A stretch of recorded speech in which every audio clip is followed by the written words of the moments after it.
let's start. So dear all, it is a great pleasure for me to open this third SMU-Cambridge Roundtable on Corporate Insolvency Law. Again, a very warm welcome to all. My name is Felix Steffek. I'm an associate professor at the Faculty of Law of the University of Cambridge, where together with Professor Louis Gulliver, I also serve as the co-director of the Center for Corporate and Commercial Law. It is a great honor also to open this roundtable together with Aurelio Correa Martinez, assistant professor at the Yong Pung House School of Law of Singapore Management University and head of the Singapore Global Restructuring Initiative.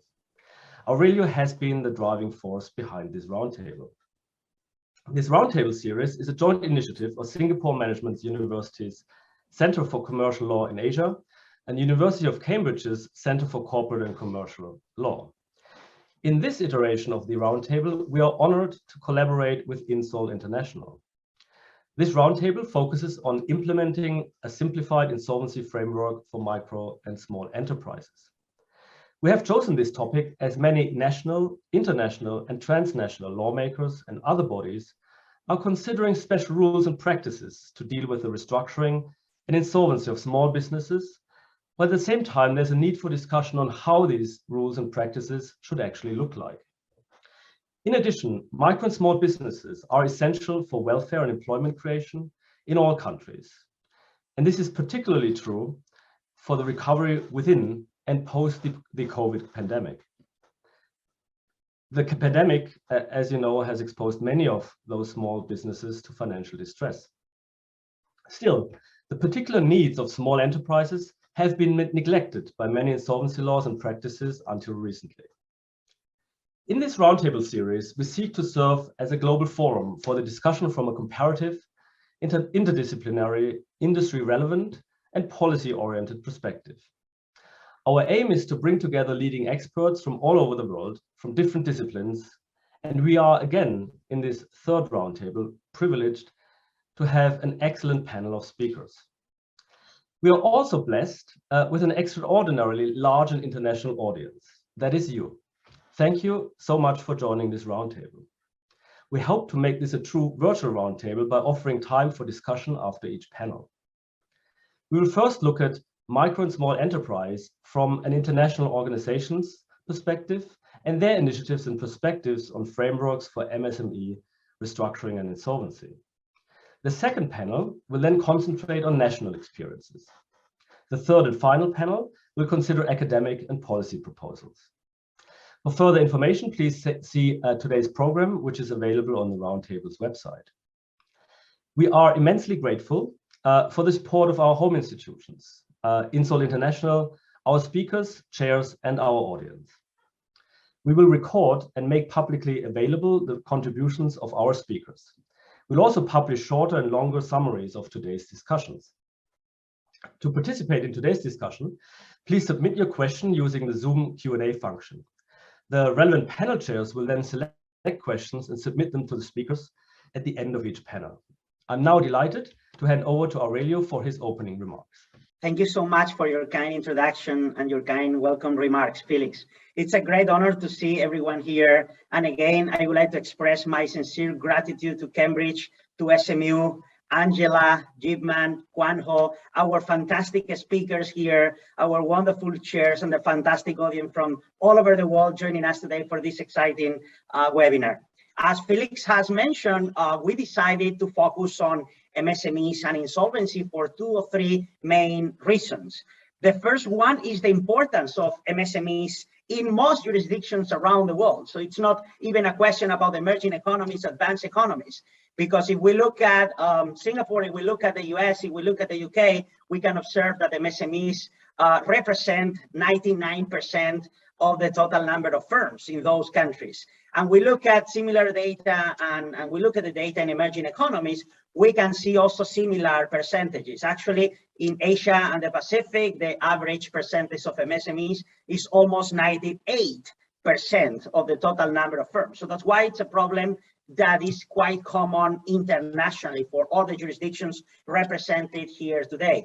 Secondly, we also observe that there is a lack of a simplified insolvency frameworks in many jurisdictions around the world, with the exception of South Korea, Singapore, at least temporarily, Australia, the US, Colombia, Chile, Myanmar. Actually, most of the jurisdictions covered in today's session, many countries don't have simplified insolvency frameworks yet. And thirdly, this is an academic initiative promoted by SMU and Cambridge.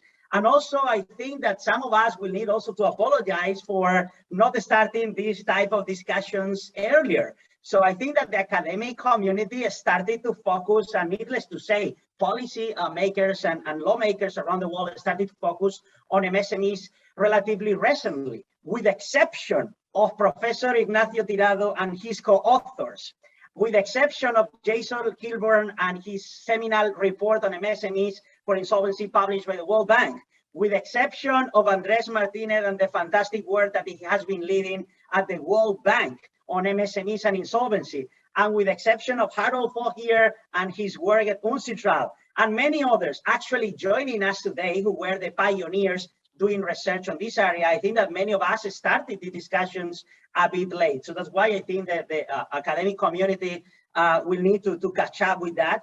And that's why we wanted to promote this type of forum here. And as Felix mentioned, we're going to focus on the solutions adopted or suggested in different countries or by different international organizations to deal with the specific problems of MSMEs and insolvency.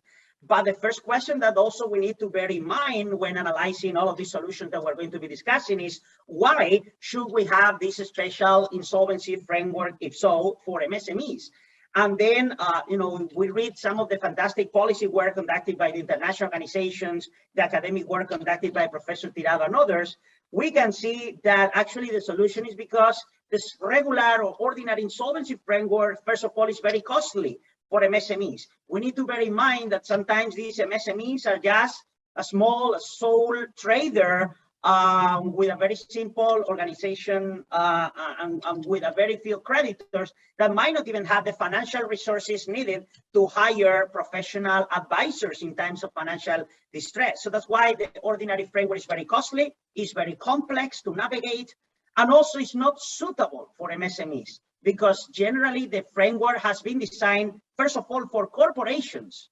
And in fact, even though we will generally refer to MSMEs, and some countries have adopted simplified insolvency frameworks for MSMEs, the truth is that most SMEs are not even represented in most of these simplified insolvency frameworks that many countries are adopting. Because if we look at the data, and for example, in India, 95% of MSMEs are sole traders.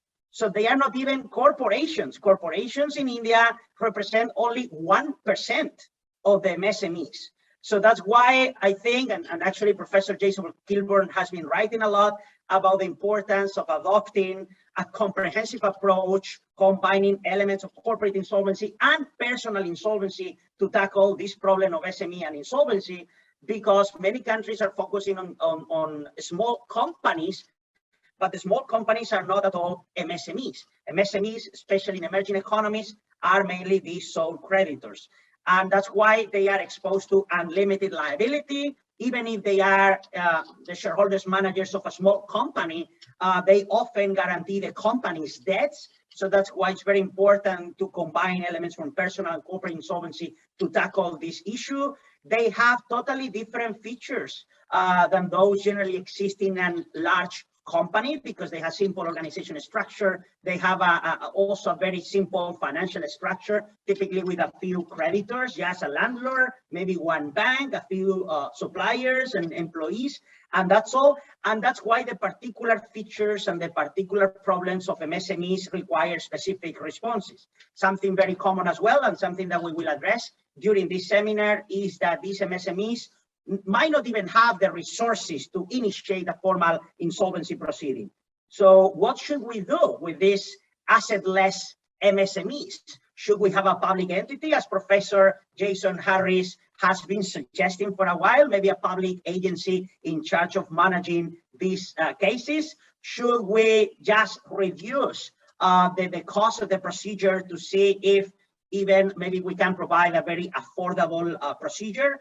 But if so, how we can reduce those formalities and those requirements to make it a really affordable, even for these sole traders without financial resources. So these are the type of questions and these are the types of problems that we're going to be analyzing today. And more importantly, we will be analyzing from the experience and the vast knowledge of this fantastic lineup of speakers kindly joining us here today. What are the specific solutions that we can adopt to tackle this problem and the particular problems of MSMEs and insolvency? So thank you so much, Felix, again, and over to you for starting and sharing the first panel. Thank you very much, Aurelio. It is now a great pleasure to open the first panel. This first panel will focus on international and transnational frameworks and initiatives for simplified procedures for insolvency and restructuring of small enterprises. We'll have contributions from the perspective of the World Bank, UNCITRAL, the OHADA, and the OECD. This will be followed by a Q&A session. I would like to ask the audience, as mentioned, to please submit your questions in the Q&A Zoom function, and I will then select questions and submit them to the speakers at the end of the panel. Our first speaker is Andres Martinez. He is a senior financial sector specialist in the World Bank Group's Finance, Competitiveness, and Innovation Global Practice. Andres, it's great to have you here, and the virtual roundtable floor is yours.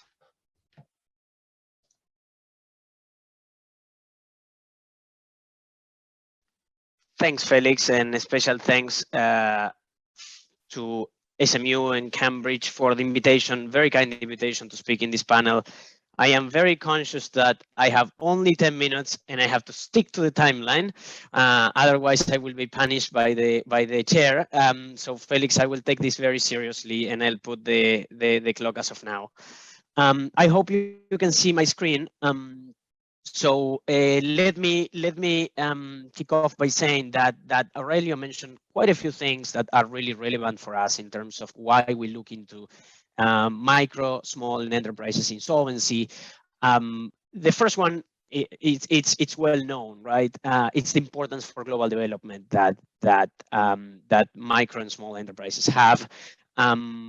Aurelio said in most countries, I would say in all countries, frankly, the numbers, whether they are 90%, 98%, 99%, it's really a nuance. But the reality is that they are one of the, if not the biggest source of jobs in most economies, and that for us is really critical because obviously jobs contribute to reducing poverty, and that's where things fall in our court in the World Bank, right? So the strength as job creation should not be underestimated. And when we talk about saving these companies, we are talking about saving jobs too, right? We have not to forget that from an economic standpoint. The second reason is this is a very timely discussion, right? It's the COVID crisis has really affected particularly micro and small companies. We're talking about very major lockdowns that prevented these companies. We're talking about small restaurants, small hotels from continuing to operate pretty much. And so, I mean, this has been said many times. The crisis this time did not start in the financial sector; it started in the real sector, and obviously. Micro and small companies are quite fragile, and they suffered more than large companies that perhaps can access to credit and continue running. And the third reason, as very well Aurelio pointed out, it's that many insolvency laws are not really taking into account the issues related to micro and small companies, and this is for many reasons. The first one is that it's very, very that micro and small companies are really informal in a way, and they may lack information and incentives to access insolvency proceedings, right? It's a reality. They don't have access to so many resources that large and medium-sized companies have, and that's why you see that all of a sudden the MSME turn into MSE. So we're talking about particularly micro and small enterprises that are more affected. If you look at the medium size of a spectrum, you'll see a lot of medium sized companies using the insolvency system today. So we're focusing mostly on micro and small enterprises. The other issue, and this is something that I think, I mean, we had a lot of discussions with Ignacio in the past, who will be in this same panel later, and he and his group have done a tremendous job in analyzing this, is creditor passivity. Obviously, creditors are not incentivized in participating in these insolvency processes. So the more you force them to go vote and participate in insolvency in the plan, I mean, they don't care so much about micro and small enterprises. So it's logical that they will have a more passive role, as opposed to the role that they would play in large cases, and therefore that leads to more loss of value, to put it that way, or unlikelihood of restructuring of these type of companies. Access to finance, I don't need to talk about that. It's pretty obvious that micro and small companies have struggled even more to access finance during a financial distress. Overlaps about business and personal insolvency regimes. You mentioned Jason; he's done a lot in this field, and it makes things quite complicated when discussing this type of insolvency, right? Micro entrepreneurs, because there are a lot of gray areas there that we need to take into account about fresh start, discharge, and so on. No asset cases. This, in our experience, is a major issue worldwide. Every country that I work in for the last 13 years, it's been the same case. Judges are clogged with these type of cases. They take a lot of time, even if it's very counterintuitive. Right, and the majority of the very valuable judges' time is taken by cases where there is pretty much nothing to recover. So I already mentioned about Medium, and of course the World Bank and Unsocial, who will also be speaking. Harold have been doing quite a bit of work in this area. On the World Bank side, we started in 2017 with a report on the treatment of MSME insolvency. Again, we're drawing a lot from the modular approach, that book that Ignacio and many of his co-authors worked on. That was and his co-authors, not many, worked on, and I think that was the kicking off the discussion about, okay, are insolvency laws as designed today prepared to deal with micro and small enterprise insolvency, or should we look at them? And we say that we are thinking also of micro cases, not necessarily micro enterprises. And the definition of that is of course left to the domestic legislation, right? Some legislations focus on revenue, others focus on number of jobs, others focus on number of creditors, others on a combination of all that. And of course, that is something that each domestic jurisdiction needs to address by themselves. Whereas a small company, China, is very unlikely to be a small company in Fiji or in any other country. So that was the point where we kicked off. 2018 here, again, Jason, who is here on the panel, gave us a tremendous thought in putting together proposals for the treatment of MSME insolvency, which were absolutely critical when coming up with the principles. Then we had many roundtables with an expert consultative group in 2019, 20, some of them virtual. So that was an interesting experience too. And of course, many of the speakers today participated in these roundtables, and we culminated in April 2021 with the amended World Bank principles. I'll be obviously this is all publicly available. We'll launch it with a blog on April 23, and I'm more than happy to share all this. So of course we can share it with the materials of the seminar. Almost reaching the end of the presentation, the amendment World Bank principles look into a couple of suggestions. Convenient, inexpensive, and easily accessible proceedings are critical. The very long list of requirements, you have to present annual statements for the last 3 years, audited, and I mean that it's not going to work, right? It's clearly not going to work. And if you look at the number of countries that have this requirement, it's pretty extensive. So we need to come up with something better. Again, minimizing procedural formalities. All the hearings that cases have in so many different laws need to be, rethought in a way. Of course, an easy conversion for those cases that are in the gray zone, and maybe from simplified to ordinary and vice versa. The issue of creditor passivity being approved, being solved by some sort of implicit approval by the creditors. But of course, if creditors go and vote no, that should be taken into account. There were some, of course, diverging views here, but I think it's the key message is the same. It's the critical thing is encouraging creditors to participate. Management of the business by the debtor, of course, debtor should continue to manage the business, of course, unless there must be some exceptions in cases of fraud and so on, to obviously take into account the position of creditors as well.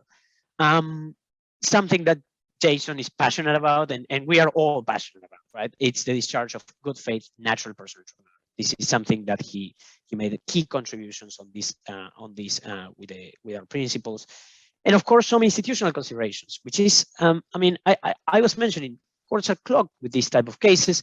We need to think, be creative about what alternatives we have, and I think Colombia is presenting today their very interesting system. We're giving it to chambers of commerce. Greece has been looking into this. So many countries have been looking into how to deal with these cases more effectively. I remember now administrative liquidations in Saudi Arabia. So there's a number of legislations that have, in the last couple of years, focused on what to do with these cases. Felix, I give you back 20 seconds of our time. So thank you for that. I appreciate it, and I'm more than willing to for the Q&A. Thank you. Thank you very much, Andres. You are the perfect person to start, setting a good example for everyone. I'm so grateful. And also your presentation was very instructive. So thank you very much, Andres. Now it's a great pleasure to hand over to Mr. Harold Fo. He is Assistant Director for Policy Advisory in the Policy Advisory Division at the Ministry of Law of Singapore. He also chairs the Unsocial Working Group 5 on insolvency. Harold, it's a great pleasure having you here. We will have your slides centrally managed, and I'll hand over to you. Thank you very much for speaking today. Thank you, Felix, and thank you, Aurelio, for the kind invitation and for putting together this stellar panel and stellar roundtable. Like Andreas, I will try to be as succinct as possible. And with that, I will begin my presentation, which focuses very much on the core themes that what Andreas had mentioned, that the focus lies with micro and small enterprises for the reasons that he has mentioned. And I will share this from the perspectives of the work at Unsocial, which I'm part of. On the next slide, I'll give a broad overview of the 3 areas to be covered. And the first 2 really sets the context, both from the MSE perspective as well as the Unsocial text and how this fits in with that ecosystem. And lastly, a brief flavor of what the legislative recommendations from Unsocial provide. On the next slide, internationally, there is increasing recognition of the importance of efficient and well-tailored insolvency frameworks for MSEs. I think the fact of today's roundtable speaks to this. And there are 2 key reasons for this. The first, that the insolvency frameworks in specific cases that comes at the end of the life cycle of companies allows for maximization of value and also has upstream impact on access to credit, which Andreas had mentioned. And also Felix had mentioned the insolvency regime plays a broader systemic role in terms of reallocating these resources to businesses and to needs that are more productive. As what Aurelio had mentioned, 2 of the big factors that highlight the importance of a well-tailored regime for MSEs. First, the economic importance and the sheer number of MSEs that we have in global economies today. And second, the fact that our current insolvency regimes are predicated and assume certain specific characteristics that are not present in MSEs.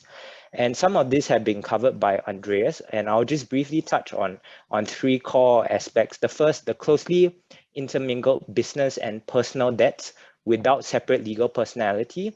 And this in turn has other implications. When you access credit, this is usually by way of personal guarantees, and this can include the family home. And when businesses go into financial distress, this will serve as a huge deterrent and disincentive to apply for insolvency. The second issue relates to the poor record keeping and lack of financial sophistication, which then feeds into the difficulties in navigating the insolvency regimes.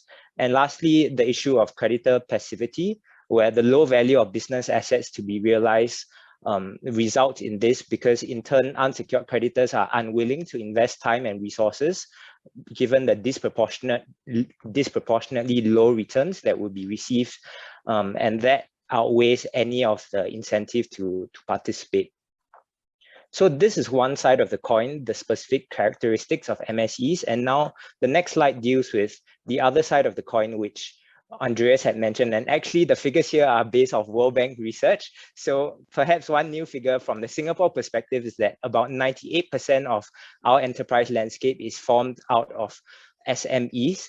And further research by IMF this time shows that with the onset of the COVID-19 pandemic, the number of insolvencies could increase, and this could threaten 1 in 10 MSE jobs across Europe and Asia Pacific, and as well as 20 million jobs put at risk. So this really echoes some of the themes that have been earlier mentioned about MSEs being vastly overrepresented in the areas hardest hit by the COVID-19 pandemic, which are these businesses are, tend to be labor intensive and contact intensive. On the next slide, we deal with the unsocial ecosystem, and I think various international, regional, and national developments illustrate the importance of an insolvency regime for MSEs. And besides the work of unsocial, obviously the work of the World Bank is key in this area. And on the next slide, this legislative recommendations really comes at the tail end of a series of texts that form part of the unsocial ecosystem to provide efficient and effective insolvency frameworks. And this 2021 legislative recommendations is really the culmination of work that began in 2013. And the leading experts and policymakers have collaborated to identify primary components of an efficient and effective insolvency law for MSEs. And the hope is to provide a set of global procedures and practices that's universally applicable across different jurisdictions and different legal traditions. On the next few slides, this just gives a broad background of the recommendations and encompasses both simplified reorganization as well as simplified liquidation. Turning to the key principles on the next slide on which the legislative recommendations are built. At its core, the recommendations aim to strike a balance on the one hand by providing simplified and streamlined processes, and on the other hand, ensuring appropriate and proportionate safeguards to prevent abuse. And in turn, there are also other objectives which are put up on the slide, which I won't go through, but these all feed into the over 100 recommendations that are provided. And some of these include providing a fresh start, facilitating participation, and addressing over-stigmatization. These are obviously in addition to what many of us in the room would know as the traditional principles of insolvency law, of value maximization, clear rules, and so this builds on top of them. And this last slide deals with and outlines some of the key select innovations and features of the simplified procedures from the unsocial instrument. And the first basket of recommendations deal with reducing the cost and length of proceedings. And this is done in a number of ways. First, through the reduction of formalities as compared to ordinary proceedings. The second is leveraging electronic tools and data. And the last is to provide default procedures and treatment unless an affected party objects or intervenes. The second category of recommendations deal with measures that attempt to address creditor disengagement. And some of these include the use of deemed approval procedures and also other mechanisms, such as where creditor silence or the lack of a negative vote on a duly notified reorganization plan is considered as acceptance of the plan. Third, there's a preference in the reorganization side of the house for debtor in possession governance models, and obviously subject to various safeguards to protect the creditor interests. And this takes into account the characterization of MSEs, including the characteristics of MSEs, including the simpler nature of the business, and also to address the issue of displacement of management being a disincentive to seek timely commencement of insolvency proceedings. And lastly, recognizing that there are common instances of commingling of business and personal debts, like what Aurelio mentioned, it might be just one person that really is opening a restaurant, and there's no real segregation between his personal bank account and that of the business. There needs to be a holistic approach to addressing this, and some of the recommendations deal with this through procedural consolidation as well as coordination of linked proceedings, particularly where there are personal guarantees involved. In conclusion, this is an area of law that is increasingly recognized as an important part of economies, given the sheer number of MSMEs and the importance to our economies globally. And the UNSOCIAL recommendations, together with the good work in other areas, including the World Bank and the work of Professor Tirado in this area, all move us towards an end goal of creating well-tailored regimes that will assist these MSEs through the insolvency process. And with that, I bring my presentation to a close and I pass the time back to Felix. Thank you. Thank you very much, Harold.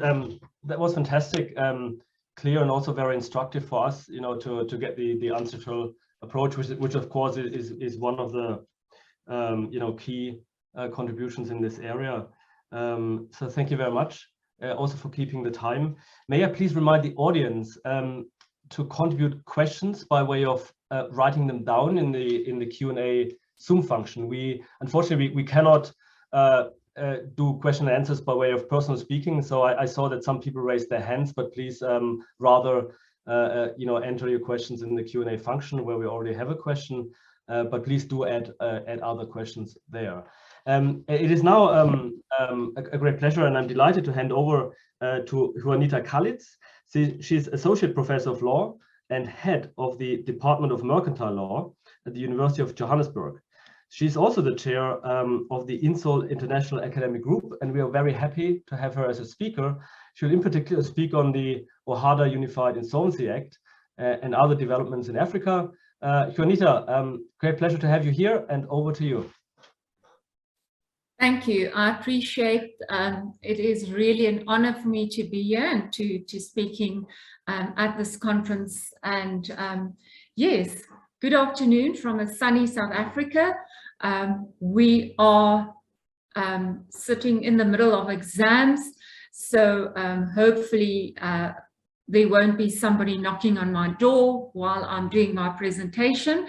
If so, please just ignore this, the sound. So my topic for today is insolvency principles for MSMEs and the lessons from the OHADA Unified Insolvency Act and other developments in Africa. So I'm going to try and stick to 10 minutes. I'm not sure if I've ever done a presentation in 10 minutes, but I am certainly going to try to do that.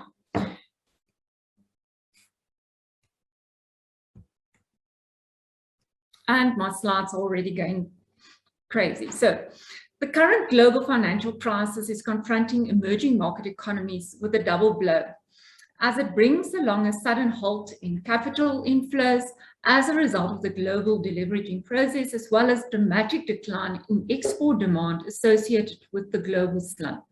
In Africa, several sectors, which up till now sustained national income, saw a slowdown in demand and in some cases a complete shutdown. From the icy waterfalls in Abaderes in Kenya to the somber door of no return in Ghana, from the impenetrable national park in Uganda to the majestic Table Mountain in Cape Town, tourism, a major contributor to the GDP of many an African country, came to a near halt. With the insolvency cliff looming, it could be questioned whether insolvency and restructuring frameworks in Africa has the capacity to deal with the fallout of the current economic crisis. In order to create an effective and efficient framework, the implementation of these measures should be accompanied by an in-depth examination of our existing laws and a comprehensive overhaul of the insolvency law regime in general. The establishment of a modern legal framework for the regulation of commercial and economic activity is not only fundamental to the development of a competitive market economy, but it's also a prerequisite for the sustainable flow of foreign capital into the African continent.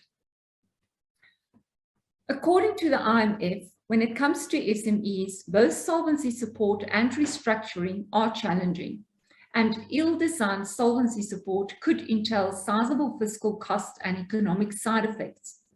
Government agencies typically cannot directly inject equity in smaller non-listed firms. And moreover, in-court and out-of-court restructuring procedures work better for larger firms than smaller ones, partly because the latter have small economic value relative to the complexity and cost of the procedures. The pandemic could heighten these challenges if it leads to large-scale equity needs and extreme pressure on restructuring mechanisms. It goes without saying that African lawmakers should incorporate a more simplified insolvency regime for small and medium companies, which focuses on the quick and cost-effective resolution of insolvency proceedings for these companies. But it should be noted that in the process of any law reform, the compatibility of a new framework with the local pre-existing legal, economic, and social environment is also paramount. One of the challenges, for instance, would be to strike a balance between the concessions made in respect of SMEs and the rehabilitation opportunities available to other debtors. As mentioned by my colleagues, the notion of special insolvency rules for SMEs has attracted attention in international spheres. In the African context, although attention has been paid to the development and support of small businesses, similar considerations have not been observed with regard to insolvency and restructuring side of this. No comprehensive and focused process of dealing with financially distressed small businesses exists in most African jurisdictions. This scenario prevails, notwithstanding that there are existing foreign and international policy guidelines, rules, and regimes in developed jurisdictions, as well as soft law instruments that can serve as pointers in this regard. Despite some international divergences, most insolvency responses to SMEs focuses on the same aspects, reducing the cost and length of the procedure. And this is done through a variety of mechanisms. And I have included this slide, but I'm not going to read through all of that because I'm limited for time. While the coronavirus pandemic seemed to be less harmful in sub-Saharan Africa than in other regions in the world, the crisis caused by COVID-19 is hitting the economies of these countries very hard. According to the IMF Regional Economic Outlook for Sub-Saharan Africa, despite turning out better than expected, growth in Sub-Saharan Africa in 2020 was estimated to be the worst on record, at -1.9%, leading to a large increase in poverty. In 2021, the region's economy is expected to resume expansion of 3.4%, weaker than the 6% for the rest of the world, amid a continued lack of access to vaccines and limited policy space to support the crisis response and recovery. Macroeconomic policies will in many countries entail some difficult choices. So, are there lessons to be learned? Considering its ties with the global economy, the adverse economic impact of the COVID-19 is something Francophone Africa will not be able to escape.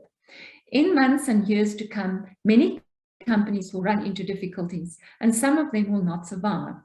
The adequacy of the legal framework to deal with the economic fallout will be put to the test.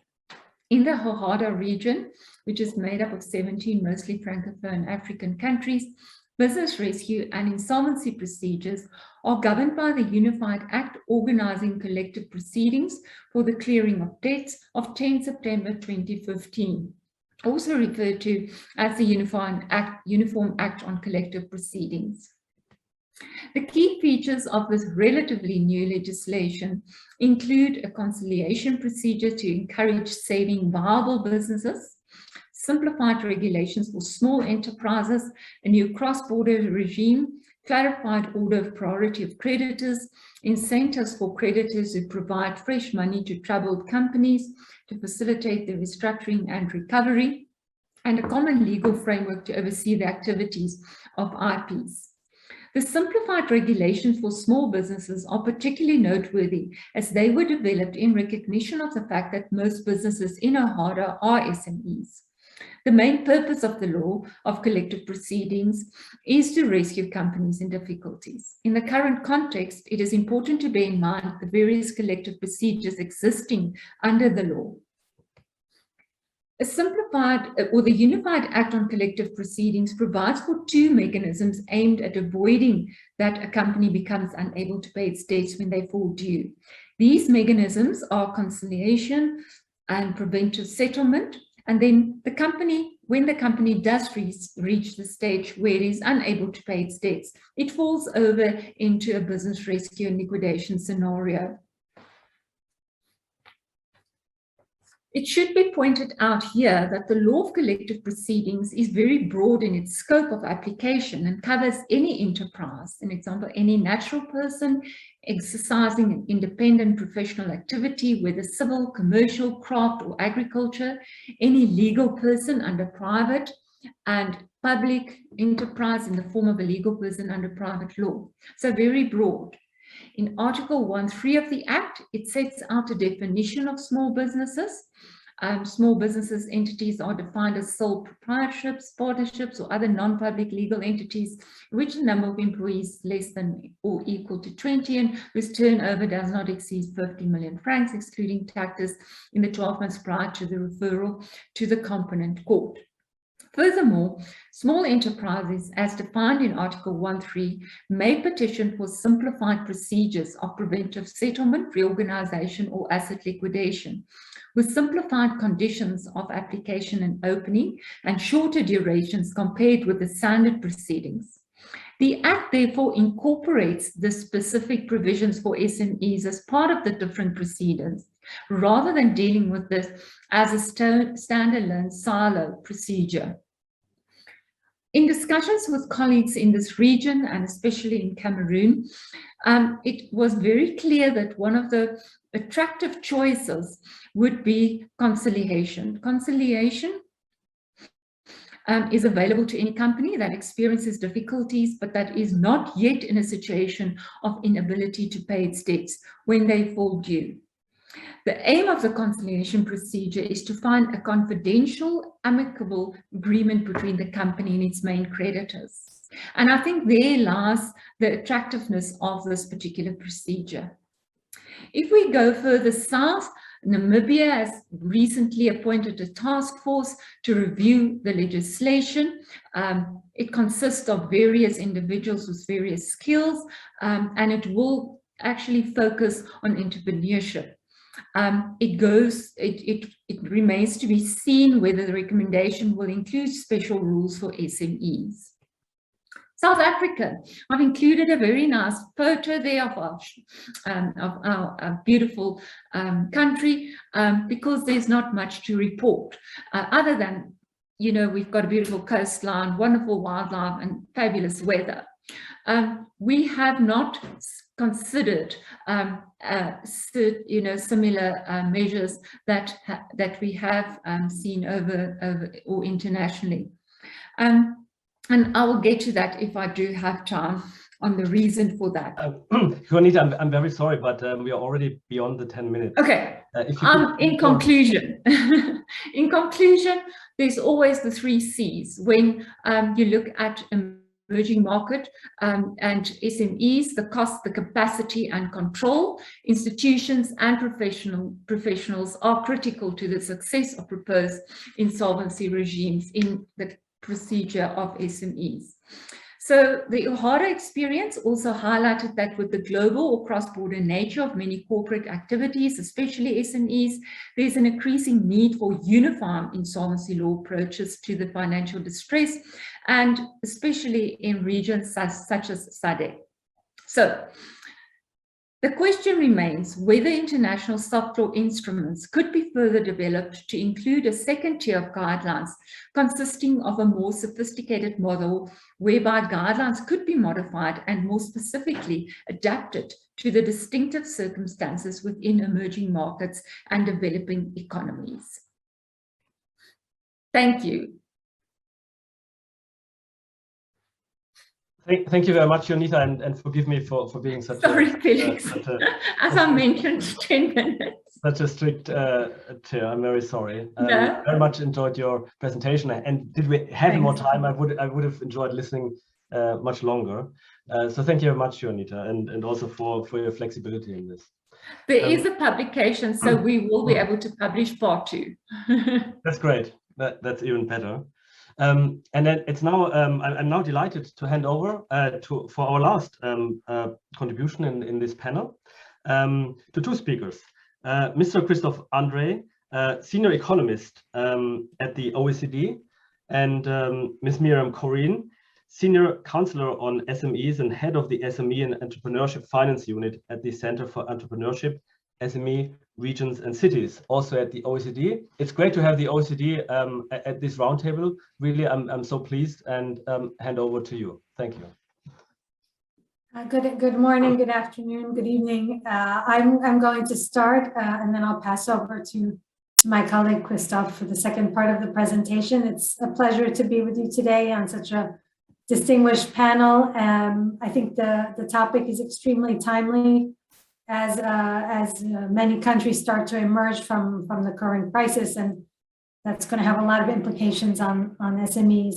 I'd like to spend my few minutes speaking a little bit about maybe providing a bit of context on the financing situation of SMEs. In the Center for Entrepreneurship, SMEs, Regions and Cities, where I work, we have an annual exercise called the SME Financing Scoreboard, where we look at SME access to different types of finance, as well as track government policies in this area. And since the outbreak of the pandemic, we've also been tracking very much the government policy responses for SMEs in different types of responses. So I'd like to share some of those findings, maybe to set the scene a little bit. Basically, what we've seen is a reversal in the recent trends in SME financing with the crisis. Before the crisis, we saw the diverse means of financing flourishing. So there was a greater uptake of alternative sources of financing, while traditional bank lending, which has always been the main source of external finance for SMEs, was sort of stagnating. And what we find in our new report that will be released next year is that in 2020, actually, we saw a reversal of this trend, where lending to SMEs actually increased quite significantly in many countries, mainly thanks to, because of government interventions and support mechanisms that were massive in many countries around the world to keep SMEs afloat during the shutdowns and the lockdown. So we see that new lending to SMEs increased strongly in many countries in 2020. We have, and this is a diverse range of countries. If you look at Greece, the United Kingdom, Kazakhstan, Chile, and some countries in Central Europe, we see that there were big increases in new lending to SMEs. We also look at the outstanding stock of SME loans. And here we saw an increase even more strongly across the board at a growth rate of the outstanding stock, actually breaking all of our records since we had been tracking this indicator for about 10 years now. This is due to several things. Of course, the new lending contributed to the outstanding stock of loans, but also we saw many countries putting in place debt moratoria for SMEs, for businesses in general, lengthening of loan maturities that contributed to the buildup of the stock, and in some cases, the inability of SMEs to repay the loans that they had taken out. So we see here in general an increase in SME debt, and to the detriment of the growth of other types of financing sources, such as asset-backed finance, online finance, and so on. We also had a look at the different types of measures that I mentioned that were geared towards SMEs in the rescue phase and also in the recovery phase. We know that now the rescue measures are starting to be phased out, and now many countries have put in place national recovery packages that look at addressing more structural issues, more long-term challenges. And here we see that in the area of insolvency support or measures, we see a shift from what was happening in the immediate aftermath of the crisis to rescue phase, where the objective was to provide companies time, flexibility, room to maneuver, and to avoid filing for bankruptcy, basically. In some countries, debt thresholds were increased, such as in Australia and others. There was actually moratoria on bankruptcy proceedings. Everything was basically put on hold. What we're seeing in the recovery phase in terms of policy measures, the objective is slightly different. Now, what we see is the objective is to simplify, to streamline the insolvency proceedings for SMEs because of the reasons that many of the other panelists highlighted, the inability of SMEs to deal with these kind of lengthy and burdensome proceedings, and also to avoid insolvency by providing ways to restructure their debt. We've also seen, an effort to increase administrative capacity, and that's part of those instances dealing with bankruptcy proceedings, because they're going to be bogged down with many cases. Here we see an emphasis on digital solutions, for example, one-stop shops, or putting in place digital tools for filings, all of this in an effort to streamline the proceedings. These measures, especially the rescue measures, have the impact of actually reducing SME bankruptcies, at least through 2020.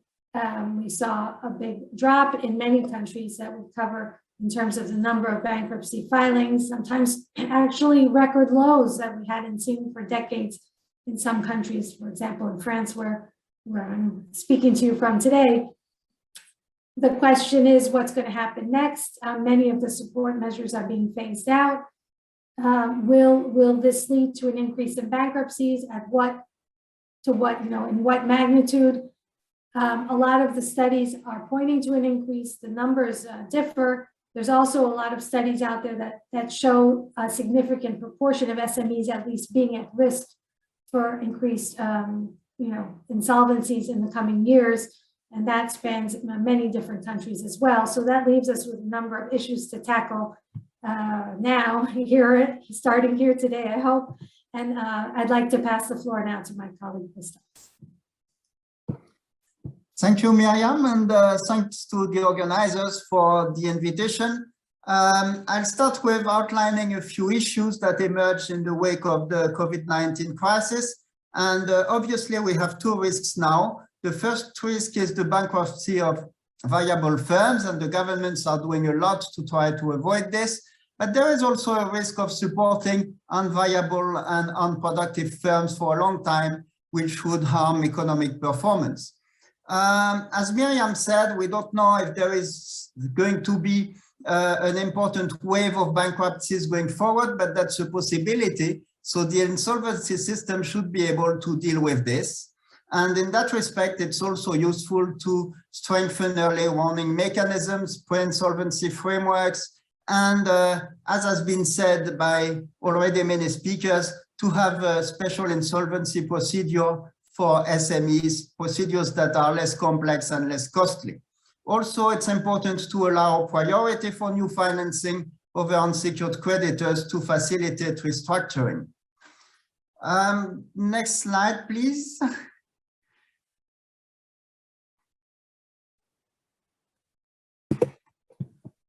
I'm sorry, all of a sudden I'm unable to advance the slides. I'm not sure why.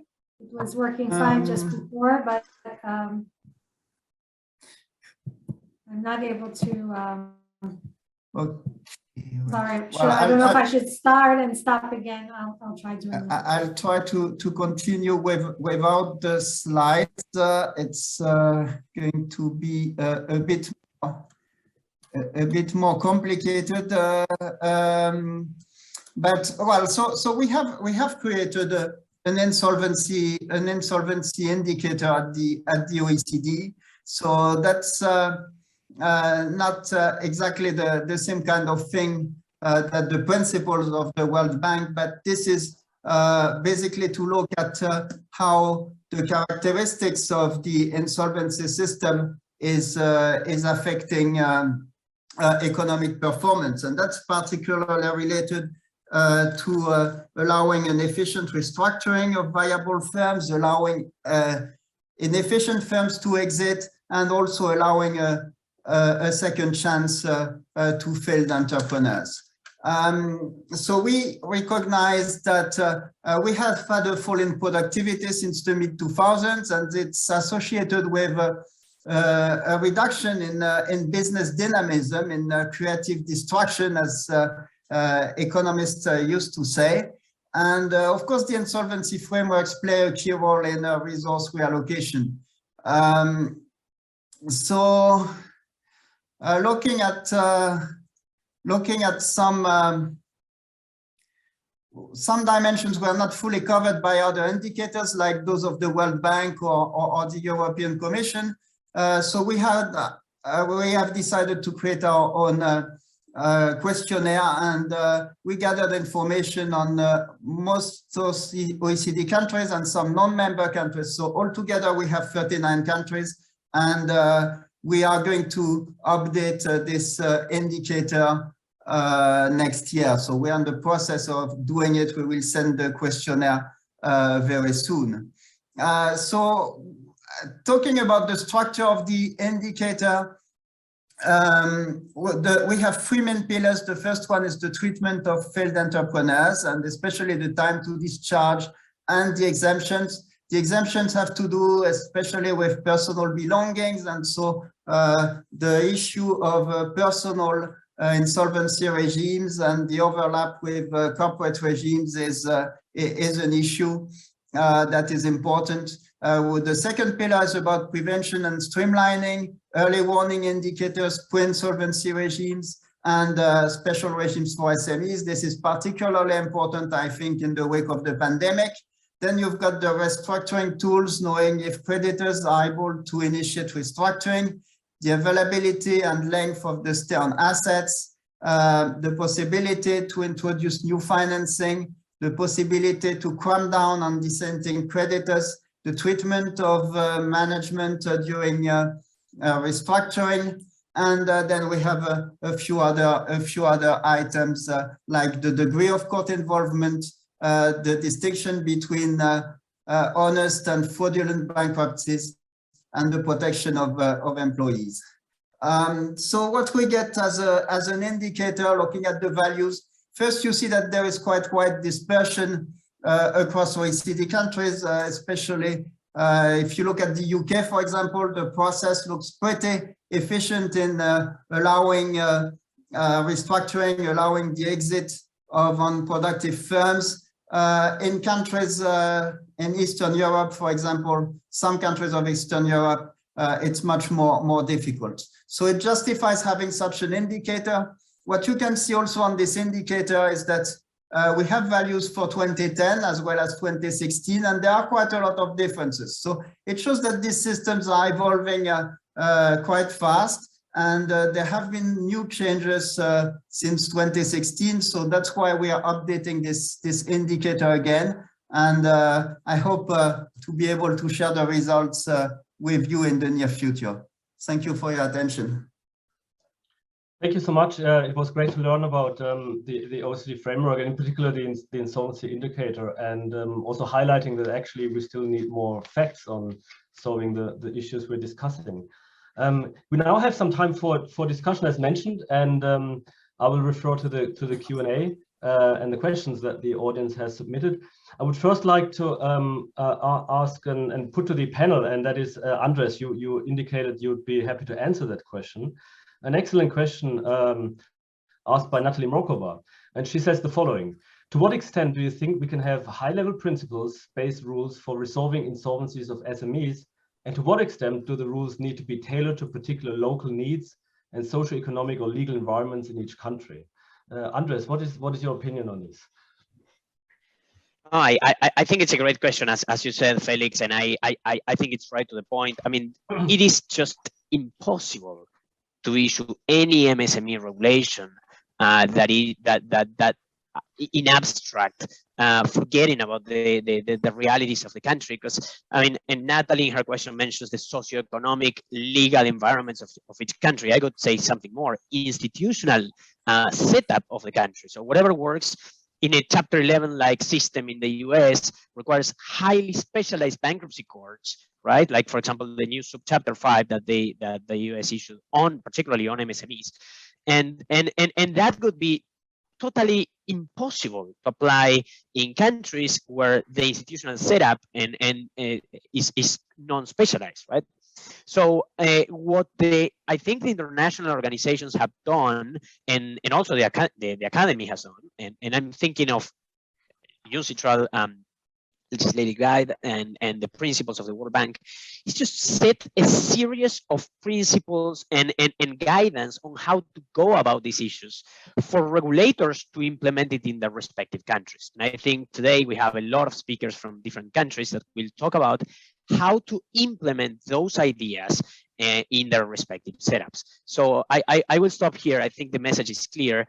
I think having principles is essential, but it is even more essential to know how to implement them in the reality of each respective country.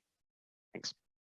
Thank you, Andres. I would now like to ask Juanita Kalitz to answer the next question, because you've indicated you'd be interested to. The question from an anonymous attendee is the following: have a lot of SMEs opted for preventive settlement? And I think I would understand this question in the context of what many speakers said, that there may be interest to simplified restructuring, but also simplified liquidation. And I think what this question raises is the issue is how relevant is restructuring or preventive settlement for micro and small businesses as compared to liquidation, for example. Juanita, what do you think?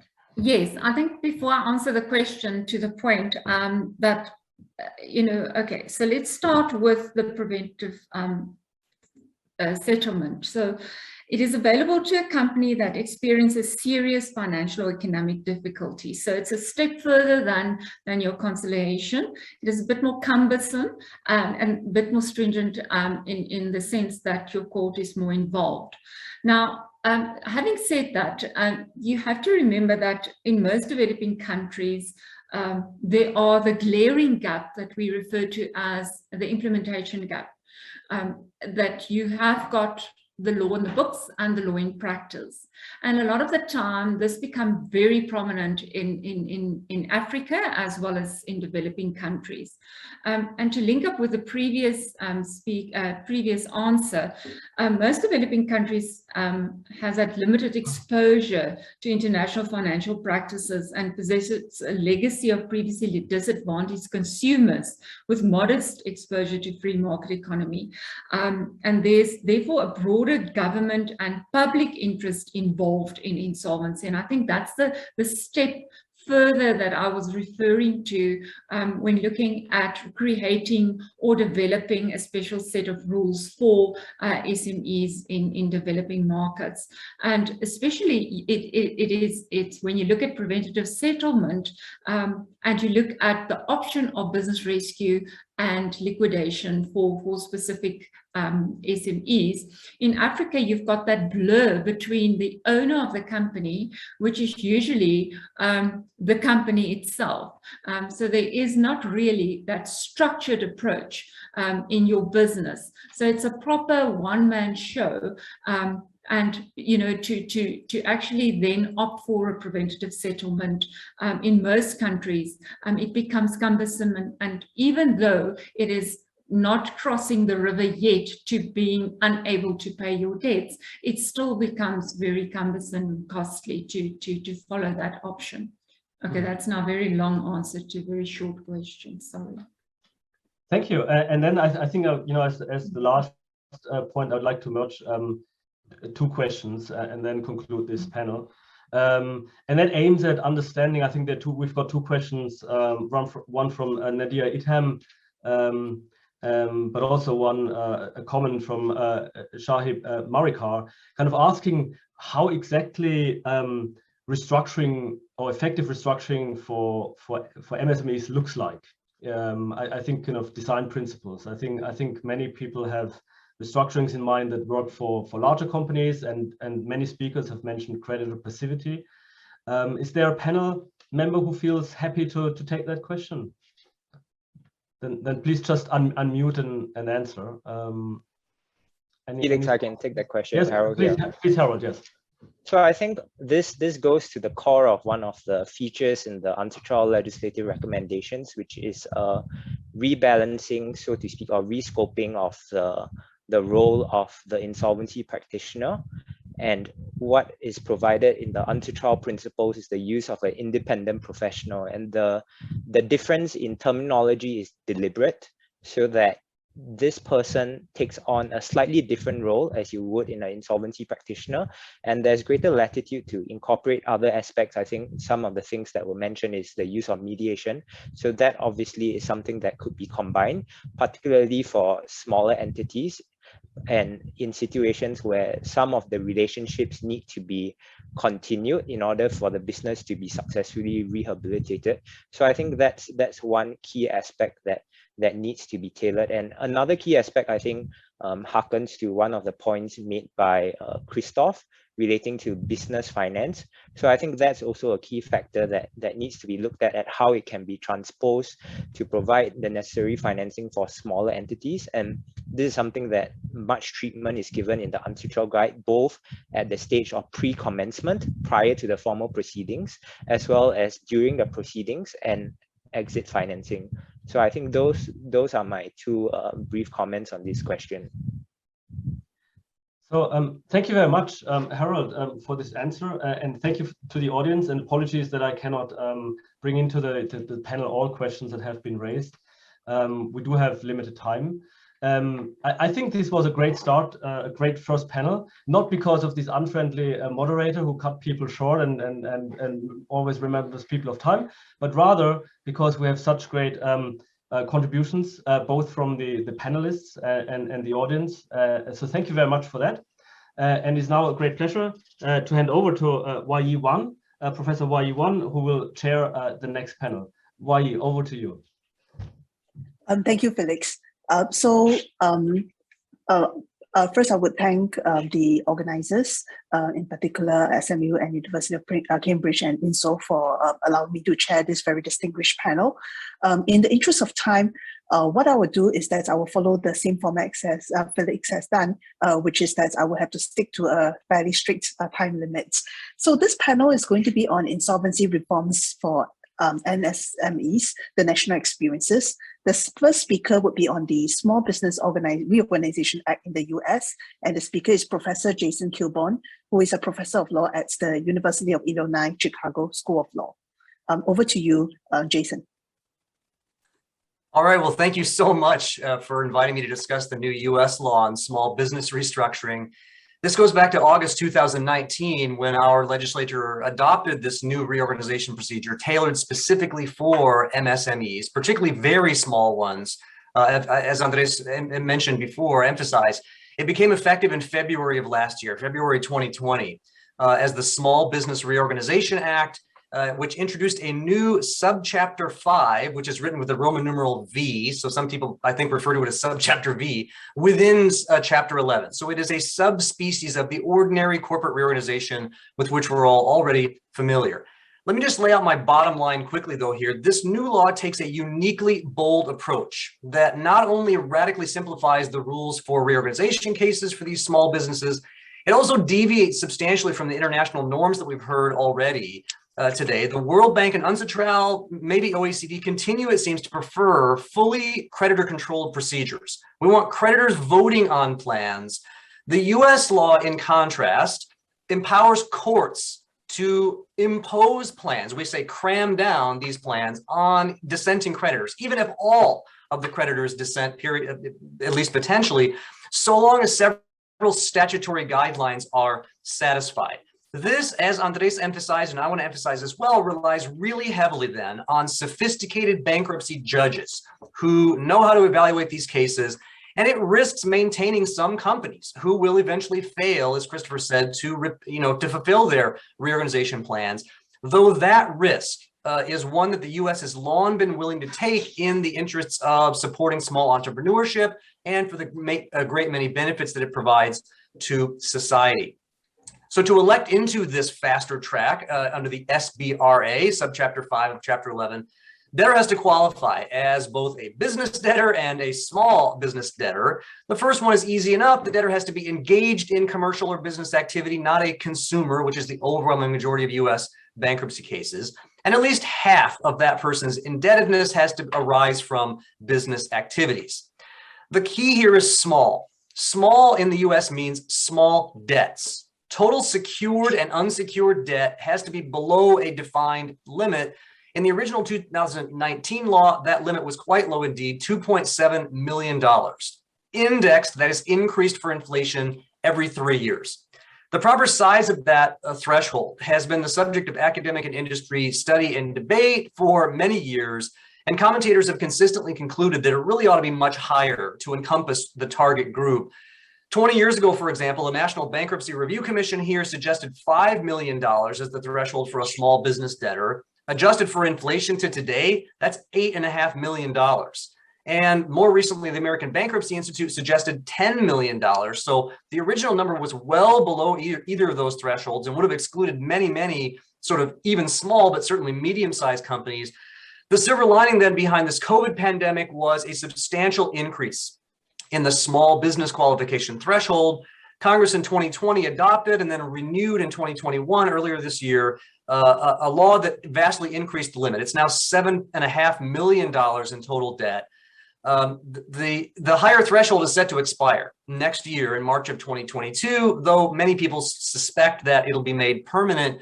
The fact of the matter, as I'll say in a minute, though, is it makes a big difference which threshold one chooses. Lots of companies that are finding themselves in this SBRA now would not qualify for it under the original much lower limit. So for qualifying debtors, Subchapter 5 continues the tradition of debtors in possession in this new context, but it differs from Ordinary 11 in two major sets of ways. Both are designed to facilitate reorganization plans, either with, on the one hand, or without creditor consent. The first set of changes deals with the creditor consent side. The timing rules are, sort of a blessing and a curse for debtors. Only the debtor may propose a plan, but you got to propose it within 90 days. It's designed to be a fairly quick and relatively, therefore, inexpensive system. And most of the expense of the ordinary Chapter 11 system, it comes from the debtor's obligation to interact with, that is to say, fight, with the official committee of unsecured creditors and to provide elaborate and detailed information about the debtor's past, present, and future business plans. Subchapter 5 sweeps away all of these cumbersome institutions and their associated expenses. A committee of unsecured creditors is generally not appointed in a Subchapter 5 case. Subchapter 5 also does away with the burdensome formalism of this prospectus-like disclosure statement. Rather, the debtor now has to simply provide a general information to the general body of creditors, a simple report, relatively simple, describing information about the business dealings and its future turnaround plans, presumably with much less need for expensive expert advice. While professional advice can be expensive, of course, it's also often desperately needed. So to meet that need, a unique kind of novel trustee is appointed in every Subchapter 5 case, but not in the traditional way to intervene on behalf of creditors in an antagonistic situation. The Subchapter 5's express task is to support and advise the debtor, and in particular, to facilitate the development of a consensual plan of reorganization. These trustees are recruited and screened by our system's supervisor, called the United States Trustees Office, and they're experienced business professionals. They are deal makers who know how to bring creditors on board to support a viable plan on the one hand, or to give debtors, some candid conversation and advice about, listen, your plan's not going to work. Maybe we should go in a different direction. This expert assistance does come at a price, but it's far less, as I'll point out in a second, than a traditional Chapter 11 restructuring, and that input is likely to benefit everybody involved. In other respects, by the way, the consensual plan adoption and confirmation process for Subchapter 5 is the same as in Chapter 11. All classes have to approve the plan by very, very large majorities, and the court has to approve the plan as being feasible, best interest, good faith, all of that.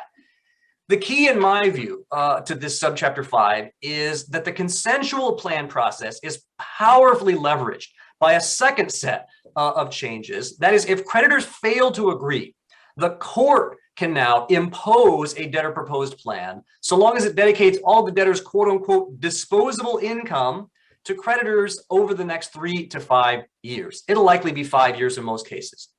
Traditional Chapter 11 also allows for cram down of plans, but only subject to what we call the absolute priority rule. That is, ordinarily, the debtor can't retain an ownership stake in its own company unless creditors are paid in full. The absolute priority rule is not applicable in Chapter 5, in Subchapter 5. This is a major difference. Court-imposed plans like this that allow the debtor to retain ownership have long been available, but only to individual debtors in what we call Chapter 13. Not small business entities, and only with relatively limited debts, something like $400,000. Now, Subchapter 5 essentially applies this earlier non-negotiable alternative for the first time to artificial business entities and to debtors with very much larger debts.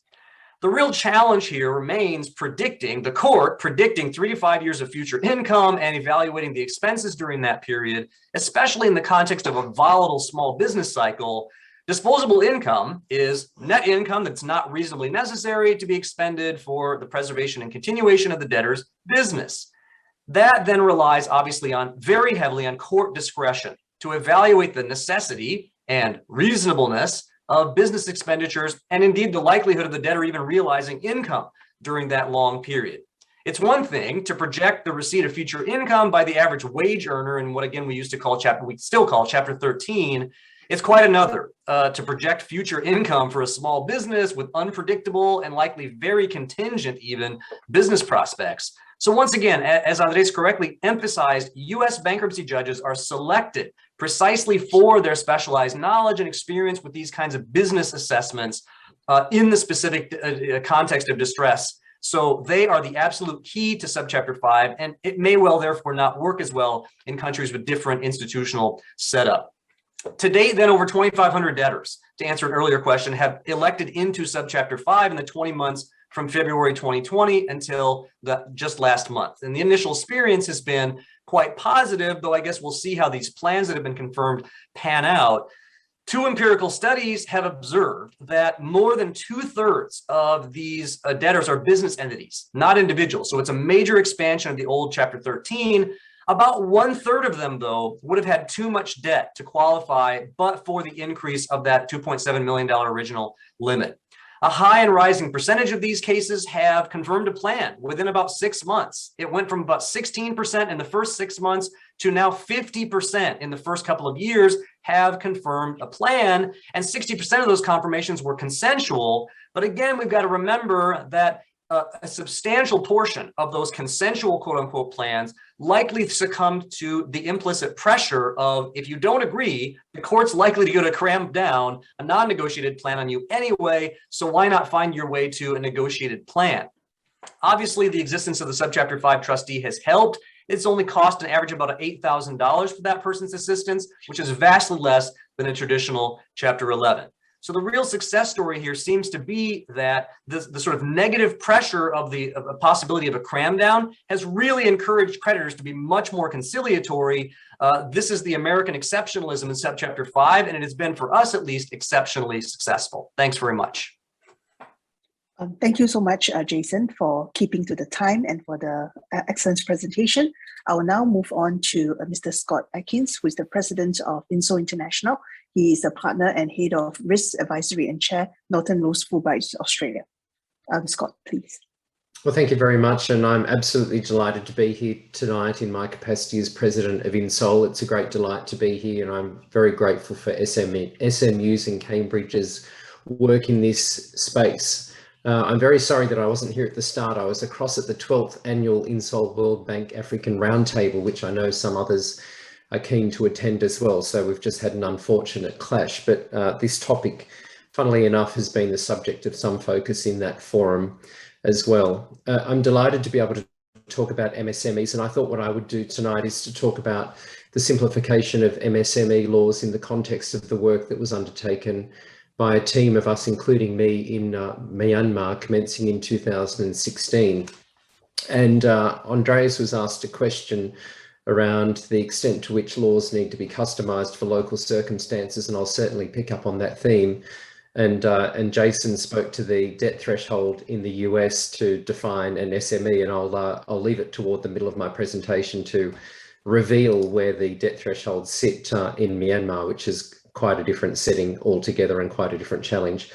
When we commenced our work in 2016, unlike now, it was not fashionable to be focused on MSME insolvency law reform. It certainly was a theme that the World Bank and other agencies in particular had focused on for some time, but it certainly was not the topic du jour for insolvency law reform. That's certainly fair to say.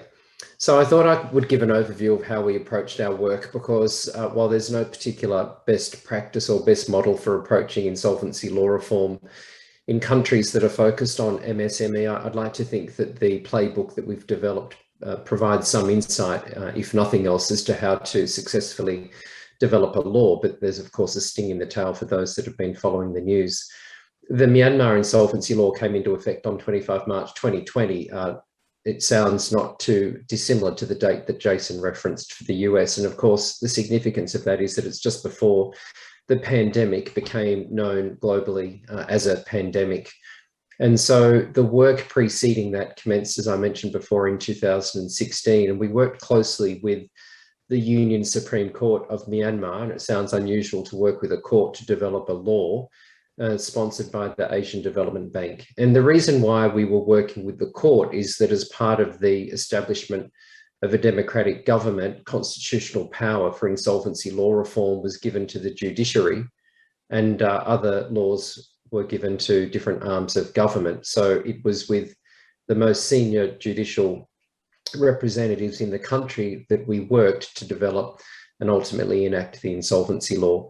It was no mean feat. The Myanmar insolvency law at that point was 100-year-old English-based liquidation law, very inflexible, and it had not really evolved very much from when it was first enacted in England, before then being adopted in India and ultimately making its way into the legislature of Myanmar.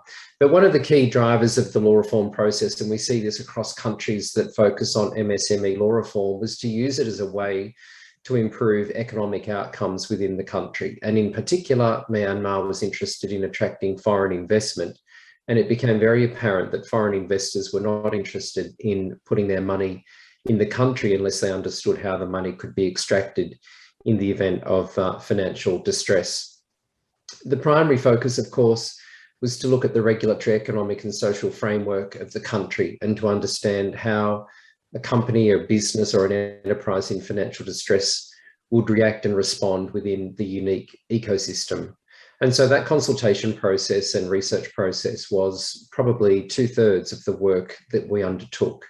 That was the very first phase, surveying the underlying legal framework, interviewing bureaucrats, representatives of government and other stakeholders, and beginning to understand what a legislative framework may look like. We had very close reference, of course, to all of the instruments that you would expect: the World Bank Principles for Effective Insolvency, Creditor and Debtor Regimes, Unsocial's Legislative Guide, the ADB's Guide on Promoting Regional Cooperation in the Development of Insolvency Law, not to mention, of course, the valuable academic writings of many who are, of course, here today and who participated in discussions on this very topic. The most challenging part of the work was to propound why it was that insolvency law really mattered in a country that had not had a market economy since 1962 and which had only one recorded case of an insolvency throughout that entire period. And our research revealed that that was apparently the collapse of a bank in 2003, the so-called Universal Bank. But upon closer analysis, it became apparent that that bank simply had its license removed, and as a consequence of that failed, and it had its license removed for reasons that certainly had nothing to do with insolvency. So not only were we researching and analysing how a new insolvency law could be developed, we were also at the same time advocating as to why insolvency law was a good thing for a country. The law passed on Valentine's Day 2020 and was ultimately the subject of a presidential decree on the 25th of March 2020. And despite much doubt and resistance and difficulties with translations and all of the things you would expect, the law sits there today in the form as it passed. And there have been apparently 58 instances of its application, but for reasons that would be apparent given the military coup, it is very difficult to now obtain reliable statistical information about the performance of the law. So most relevantly for this group, Part 6 of the Insolvency Law introduced a dedicated rescue process for MSMEs, and it's indeed a debtor in possession model. It's very deliberately designed to be a debtor in possession model so that the business operator of the SME can remain in control of their assets, in control of their small enterprise, which is quite typically a business with 1 to 6 employees. It may be as simple as a farmer with a plough or a tractor, or it may be as simple as a small proprietor of a business manufacturing garments with 5 other employees in a building as an adjunct to the home of the business operator. The focus is to enable the business operator to develop a restructuring plan in the simplest form possible with the assistance of a lawyer or an accountant who really sits alongside the business proprietor. And during that period of plan development, there is a simple moratoria that provides protection from the enforcement of creditors' claims. Now, this is the point I said I would mention to contrast it to what Jason shared about the US. In the insolvency law of Myanmar, an MSME is an incorporated company or a business with debts of less than 10 million chats, which is approximately US $7,500. And for an individual or a partnership, the debts are of less than 1 million chats, which is about US $750. So the challenge we had was to design a system that could be effective and operate within the financial constraints of businesses that are genuinely at the micro size. I would just mention, but not in any detail, that there's also a Part 5 of the insolvency law, which is designed for larger enterprises and has much more of a typical external administration style of response, where a rehabilitation advisor can be formally appointed and to take control of the business and the assets. And a few other quick call outs, I'm conscious of time. The rehabilitation advisor in that situation for larger enterprises has no particular personal liability for the debts that may be associated with the business. And the reason why that Part 5 was built into the law is in recognition of the rapid growth of the economy of Myanmar, which between 2016 to 2020 was experiencing quite extraordinarily 15% GDP growth year on year. Since then, as a consequence of the military coup, things certainly have not moved in that same direction. Accompanying the streamlined MSME process is also a streamlined liquidation process. So recognising that not all businesses are able to be successfully rescued or restructured, a critical requirement was to ensure that capital could be recycled back into the economy. And so there is a simplified liquidation process that means that in the event of failure of the business, there's no unnecessary administrative burden or investigatory burden put upon the business proprietors other than in circumstances where fraud or other misdemeanors are alleged.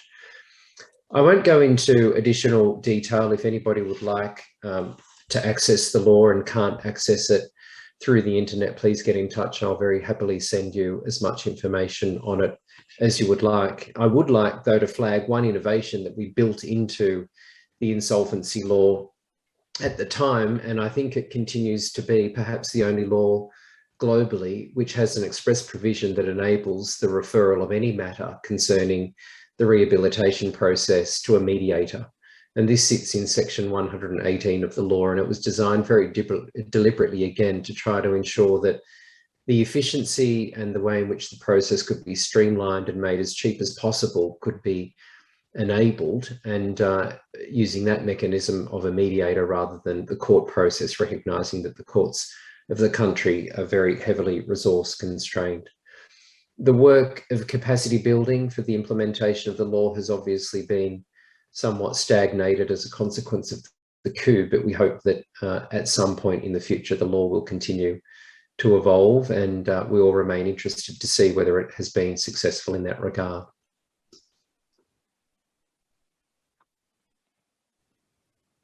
Okay, thank you, Scott, for the presentation. I will now move to the next speaker on insolvency framework for MSMEs in Colombia. We have Judge Susanna Higdevi Chief Bankruptcy Judge, Colombian Superintendents of Companies. Over to you, Judge. Thank you very much to the University of Cambridge, Professor Luz Gullifer, Dr. Felix Tefek, INSOL International, Mr. Scott Atkins, and Singapore Management University, Singapore Global Restructuring Initiative, Dr. Aurelio Gurrea, for this invitation, and thank you, Professor Wei Ji-Wan. Well, in Colombia, we also have new legislation for small insolvencies. So Scott was mentioning that this reform was done together with the bankruptcy courts. In Colombia, we did the same because the superintendents of companies is the business bankruptcy court. So it is part of the executive branch. This is something very particular from Colombia. But we had the opportunity to present this initiative to the government during the pandemic to issue an emergency legislation. So this emergency legislation has a lot of stuff, but I'm going to focus mainly on the small insolvency proceedings. And what was the base of this legislation is that at least 70% of the proceedings, of the insolvency proceedings in Colombia were small insolvency proceedings. So it seemed that with the pandemic, the most affected interest group was going to be, of course, small businesses, because in Colombia that represents big part of the economy. So the government finally issued this new legislation, which was drafted by the business bankruptcy court, and this created a new procedure exclusively for small insolvencies. So Colombia has been part of the Group 5 of the Unsocial, where these discussions have been held for a long time.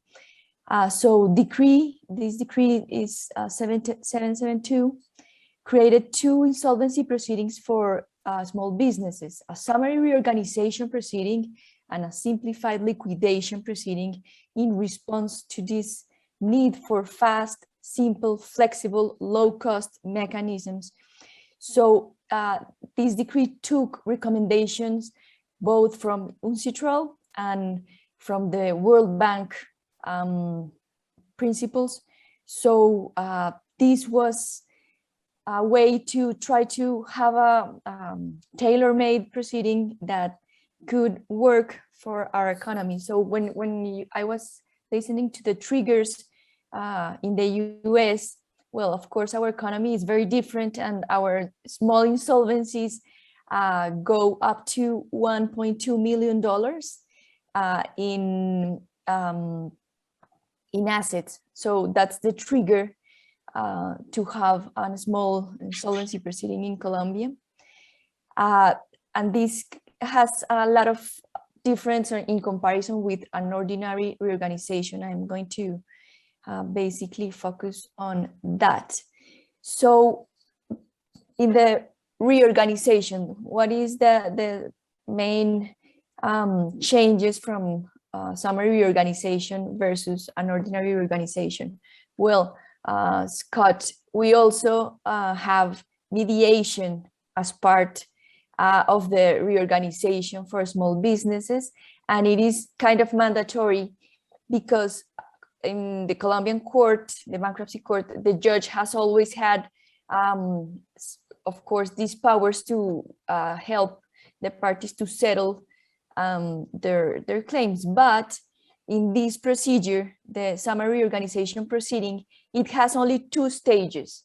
And the first stage will be a meeting where the judge does not act as a judge, but rather as a mediator, and will try to help the parties to reach agreements about the claims or the objections that are pending. And the good news, and this is, it has been very successful, because 90% of the claims that have objections are settled in this meeting.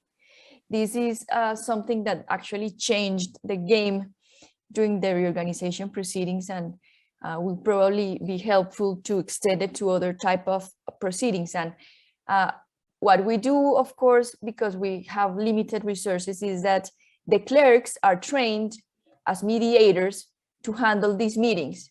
So the clerks of the court handle these meetings, and they get like around 90% of the objections settled in this meeting. So then the court will summon a hearing, the judge, where the judge will resolve the unsettled objections and then rule on the reorganization plan. So then we also have an automatic stay during this reorganization, of course, to protect the environment, to make it possible to reach an agreement. We can also appoint an officer from the court as promoter to help with the organization, but this has some costs. So this is done exceptionally and not as a general rule. And then the debtor keeps control over the company during the proceeding. So to bring some statistics here, filings from April 1, 2020, which is the beginning of the pandemic for us, until November, we have 58% of filings have been for these special proceedings for small businesses. The liquidation as well has shorter times and less stages. And this is a substantial reduction in the regular terms. So just to mention, this summary organization takes an average of 5.5 months, and a simplified liquidation takes around 6 months. And this, in comparison with a reorganization, an ordinary reorganization will take 20 months or 2 years, and a regular liquidation takes around 2 years as well. So this is having great effects with regards to the prompt resolution of insolvency of small businesses. And also there are other considerations to have in mind. And these proceedings, we also incorporated some artificial intelligence tools for the admission and the study of the financial information of these companies. So it is very hard for these small businesses sometimes to make the filings because they are not experts and they do not have enough resources to hire an expert. So filings were or tend to be messy because the information is not complete. They don't know how to present it. So we created a system called ME, a module of insolvency, Módulo de Insolvencia. And this is a tool that incorporates some artificial intelligence tools because it learned how to help the users with the filing and structure the information. So in the end, we are able as judges to analyze very fast this information. And of course, the system will tell the user when the information is not complete. It will request, and it will even offer formats to present the information, because sometimes it's very hard for these small businesses to go through these filings. So it's working well. And the only issue is that this legislation, to call it, is not actually issued by the Congress of Colombia. It was issued by the president as an emergency measure during the pandemic. So it has a limited duration in time. It will be enforced for 2022. And we're trying to make it permanent legislation through the process in Congress, because it has been very successful to help with the recovery and rescue of the companies. So that's our experience yet in Colombia. Thank you very much. Okay, Thank you, Judge Susanna, for the presentation. I think it's really fascinating to find out the use of AI in insolvency proceedings in Colombia. Now I moved on to the next speaker on simplified insolvency proceedings for small companies in Australia. The speaker is Professor Jason Harris. He's a professor of corporate law at the University of Sydney, Sydney Law School. Jason, please. Thanks very much, and thanks especially to the organisers for inviting me. So I'm really pleased to talk about the initiatives that Australia has undertaken to try and help small business deal with their financial problems, both the rising out of COVID and also just more generally. I think, unfortunately, the results that we've come up with aren't really producing the sorts of benefits that we would like to see from these specialist procedures. So writing about the need to have more than just a one-size-fits-all model is something that myself and other colleagues in Australia have been talking about for many years. So it was very exciting to see the government finally act on some of those suggestions that indeed many in the industry have been calling for years. But unfortunately, I think we've kind of messed up the process to implement those reforms, in part because the reforms were introduced only at the start of this year, and there was an extremely short time frame for commenting on the laws. So there was only about 6 weeks to publicly comment on the draft laws, and we've ended up with laws which aren't really fit for purpose. And several of the previous speakers have been talking about statistics with some of these new procedures. In Australia, the new small business restructuring procedure has only been used 21 times. That's all of this year, and the new simplified liquidation procedure has only been used about 30 odd times. So very, very low numbers of appointments, even in the context of a fairly significant drop in the total numbers of insolvencies over the last 18 months due to the pandemic and government support mechanisms.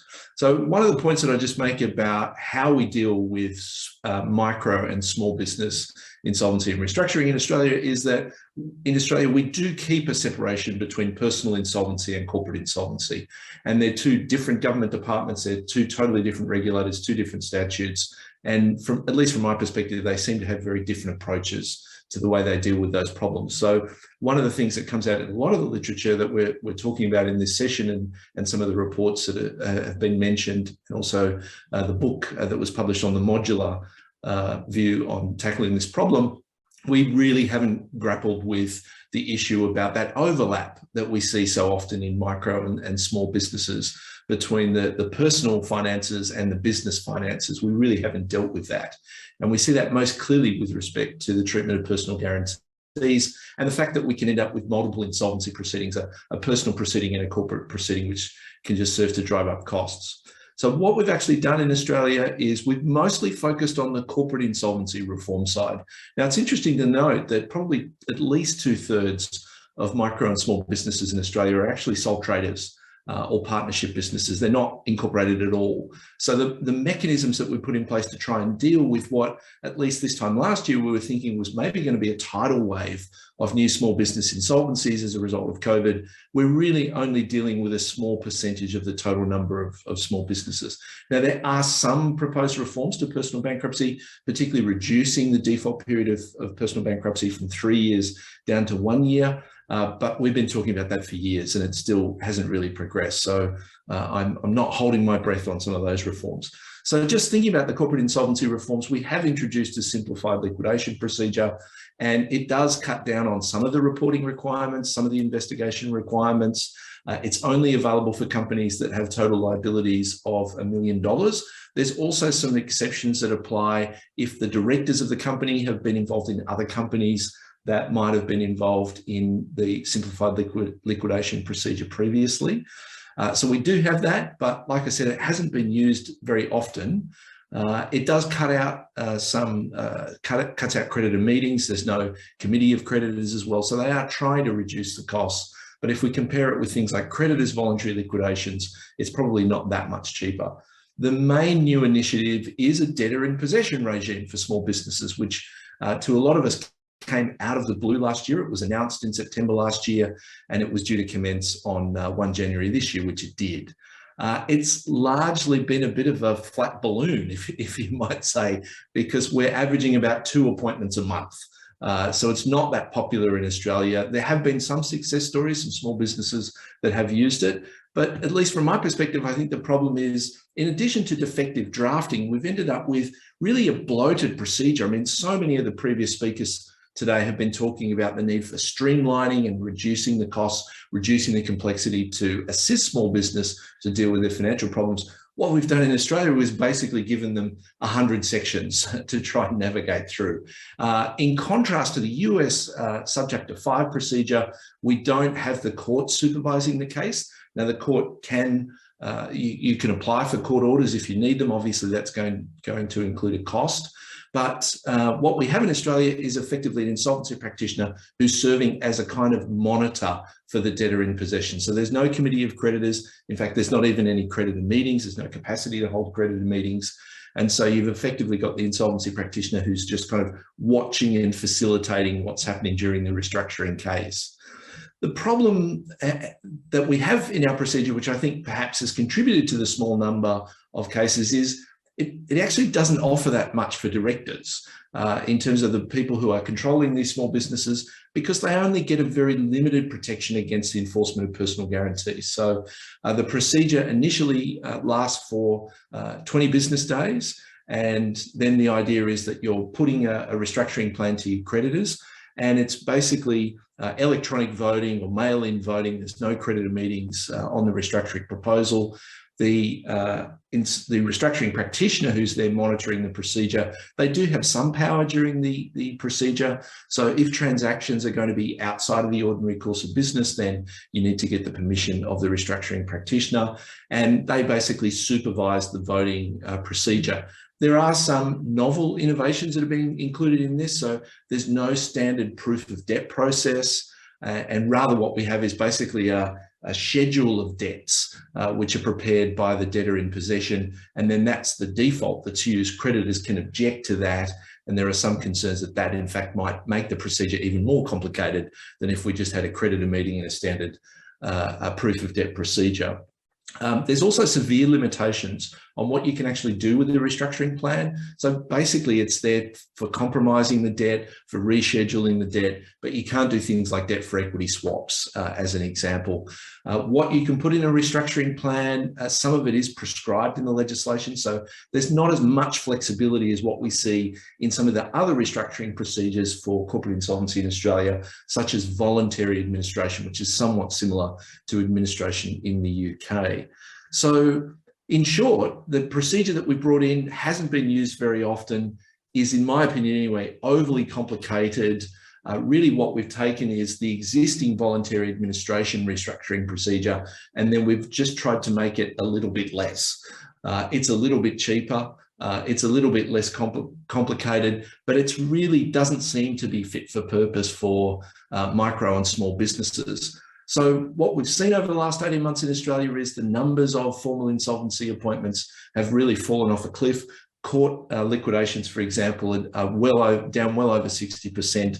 And I think there is a little bit of concern in Australia about whether what we're seeing is just a temporary COVID dip for these small businesses, or whether in fact what we're seeing is a structural shift in the insolvency environment in Australia, where perhaps small business owners have used the government support measures that have been in place over the last 12 plus months to basically run down their inventories. And now they're reaching a point, as we're hopefully coming out of the pandemic in Australia, business is returning to normal, and basically they're just going to abandon their companies. So one concern that I've been investigating in some of my research is whether or not external administration is actually just too expensive for these micro and small businesses. And I think that's certainly consistent with some of the sentiments we've seen expressed in other jurisdictions, that, you know, almost any amount of money, whether it's $5,000 or $10,000 or $20,000, is possibly going to be too expensive for the vast majority of these companies. So we're seeing huge numbers of companies that are just being abandoned. They're being deregistered through administrative filings with the Securities Commission, and those numbers really dwarf the numbers of external administration. So we're looking at, in a standard year, perhaps 10 to 15,000 companies going into some formal procedure. We'd look at well in excess of 100,000 companies that are simply being abandoned each year. So that's a challenge that we haven't really grappled with. And I think in part because a lot of legislation is focused on the threat of personal liability for the company's directors through things like insolvent trading, or what they call in England wrongful trading. And really that hasn't proved to be very effective for small business because of this overlap between personal and corporate finances. That's my timer to say that my time is up. Yeah, my assessment would be that the measures that Australia has taken really haven't been effective. They look good on paper, they look, debtor in possession looks good, but on the ground, it's not really working. Thank you.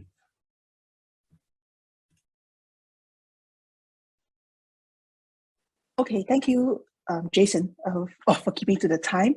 I will now move to Singapore's Simplified Insolvency Program. The speaker is Mr. Menon, who is Partner and Deputy Head, Restructuring Insolvency Practice, Wong Partnership. Thank you. Hi, everyone. Okay, I'll get straight to it. Let me just share my screen. Okay, hopefully you can all see my slides. Essentially in Singapore, the value proposition is cheap, fast, good, pick two, right? That's the normal maxim that everyone's heard. And what our government has done, and I'm saying this partly also because Harold was a big part of this initiative, was try and deliver on all three, so you don't have to pick two. In fact, the good has been extended to simplifying the process as well. So it's good, it's simple, it's cheap, and it's fast. So how it works is really, there's two parts to the Simplified Insolvency Program in Singapore. One is the Restructuring, Simplified Restructuring Program, and the other is the Simplified Liquidation Program. For both, the application is pretty much the same, and that's what the flowchart I have on screen shows. Essentially, it's prompted by the company itself, the company passing a resolution, and the resolution is to make an application for the Simplified Insolvency Program, whether it's to restructure or to wind up. And that application goes to our official receiver, along with a very nominal application fee of $450. Now, the threshold that the official receiver then applies is twofold. One, the eligibility criteria. And it's, again, different from some of the other jurisdictions we've heard today. So total liabilities have to be 2 million or less. You can't have more than 50 creditors, and there has to be up to 30 employees. And the annual sales turnover of the company has to be 10 million or less. And in relation to the liquidation procedure, the realizable unencumbered assets cannot exceed 50,000, because then it would be too expensive and take too long. So that's the first sort of hard threshold for eligibility.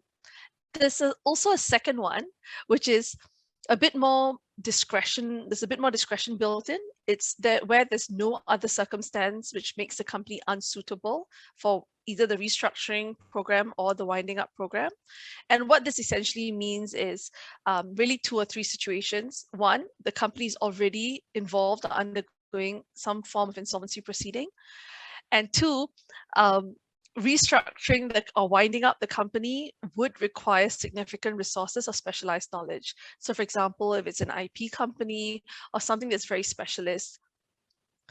Okay, so assuming you cross the threshold, then the creditors are notified that an application has been made. It's published on the government website, and the creditors have 3 weeks to sort of make file a notice objecting.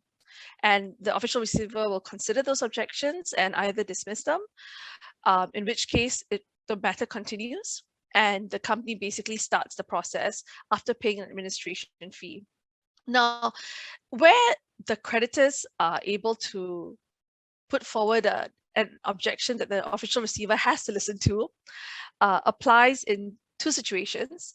So for the restructuring program, it's where more than 1/3 in value of the creditors object. And the second situation is where a floating charge holder objects. And for winding up, there's really only one objection, and that is where there's fraudulent or wrongful trading that's alleged by any creditor.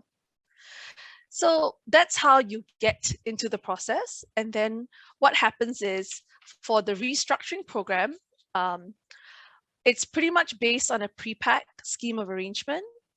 And it takes between 3 to 4 months for you to apply to court for your scheme to be sanctioned, which is the end goal for your scheme to be sanctioned. And the whole process is the company is guided by a restructuring advisor that's appointed by the official receiver. I thought that was one of the questions raised as to who brings in the restructuring, the insolvency professionals, and it's really the official receiver. So what happens is the company appoints the official receiver will appoint a restructuring advisor, and then with the help of that restructuring advisor, the company formulates a scheme, puts it to the creditors. As long as it's 2/3 in value that approve, the company can then apply to court for sanction of the scheme. And this whole process up until the court application should take 90 days. You're allowed to extend once for 30 days, and then that's it.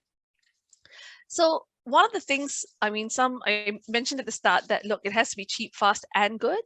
And the way that value proposition has sort of been delivered on well, 3 or 4-fold. First of all, instead of the company having to bear the cost of the insolvency professionals, it's actually subsidized by the government. So the government has sort of imposed or taken a subsidy of about 25% of the fees. So the professional fees payable to the restructuring advisor by the company is only about 18,750 Singapore dollars for the entire restructuring.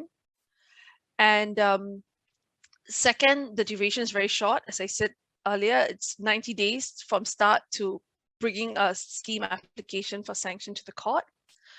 The creditors' involvement is also a bit less because we've taken away the requirement for the majority number of creditors to approve. All you need is value, 2/3 in value, and that's also a lower threshold than what our schemes ordinarily require, which is 75% in value.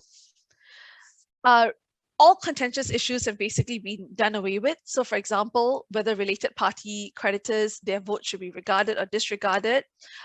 Basically, it's no. There's no, you can't regard those votes.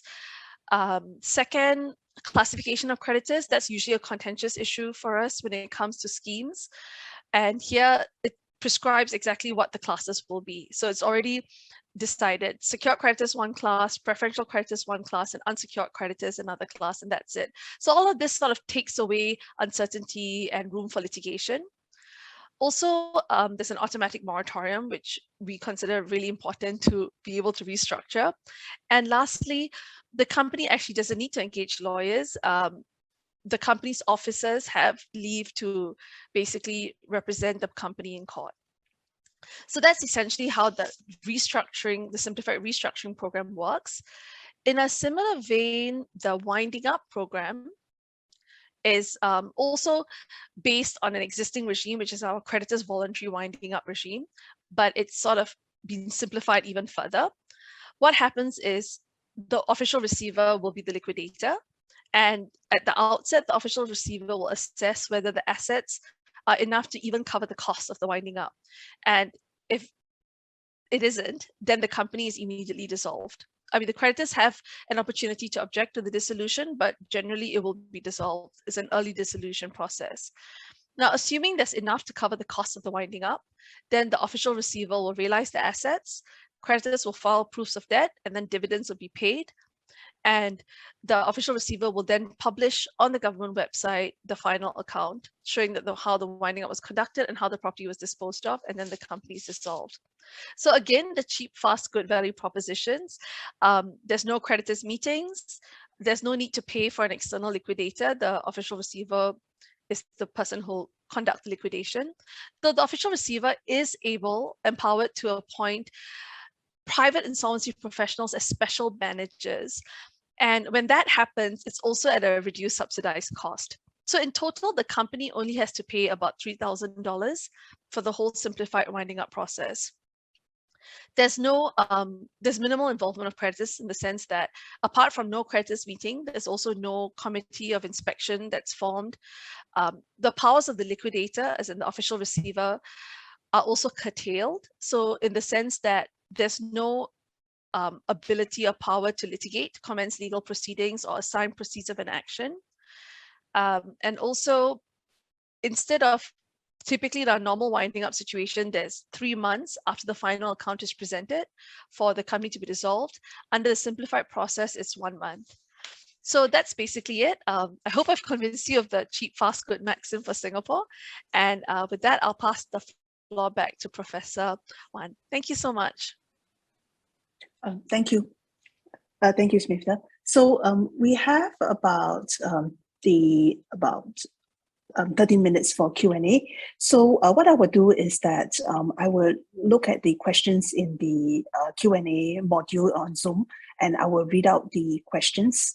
Now, the first question, which was asked in relation to the Small Business Reorganization Act, that has already been answered by Jason during his presentation.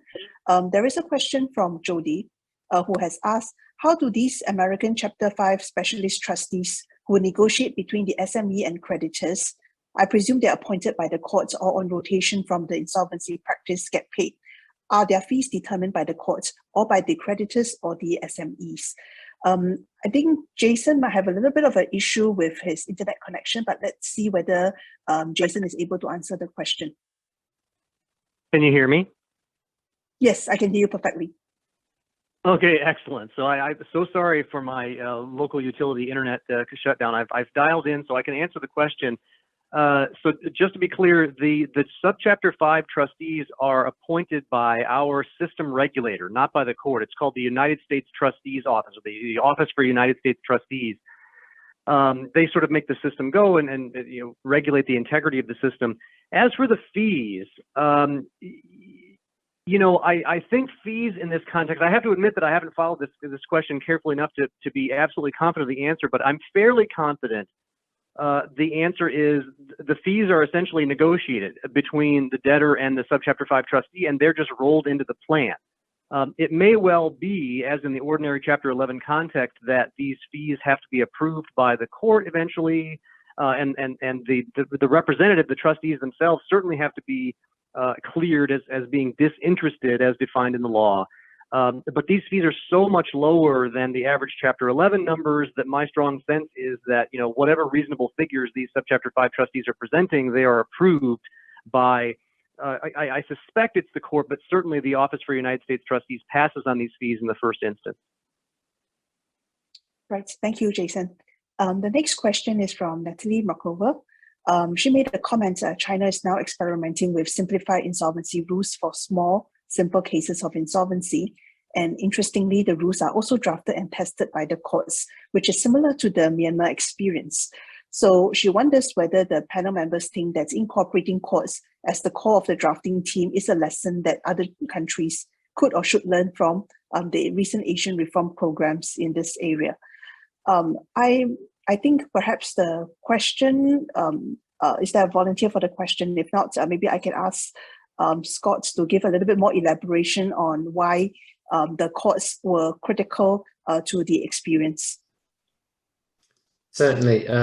So the situation in Myanmar, I think, was not necessarily unique, but certainly was a result of the constitutional carve-up that occurred as a result of a democratic government coming into power. And it was decided that traditionally insolvency law had been the domain of the judiciary, it being very much a court-driven process traditionally, although there had been very limited insolvency case law and perhaps near to no cases, in fact, and near to no insolvencies in the true sense. Nonetheless, it was thought that insolvency matters were of such significance because they involved the dealing with the money of others, but more importantly, there was deep and very significant stigmatizing of insolvency, and it was seen that businesses and business proprietors who were associated with a business that became insolvent should in fact be punished.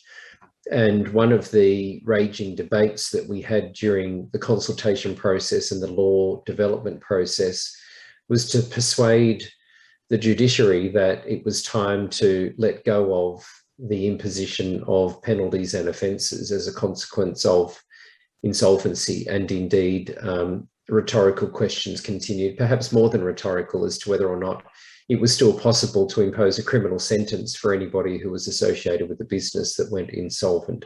And that was as recent as 2017, 2018.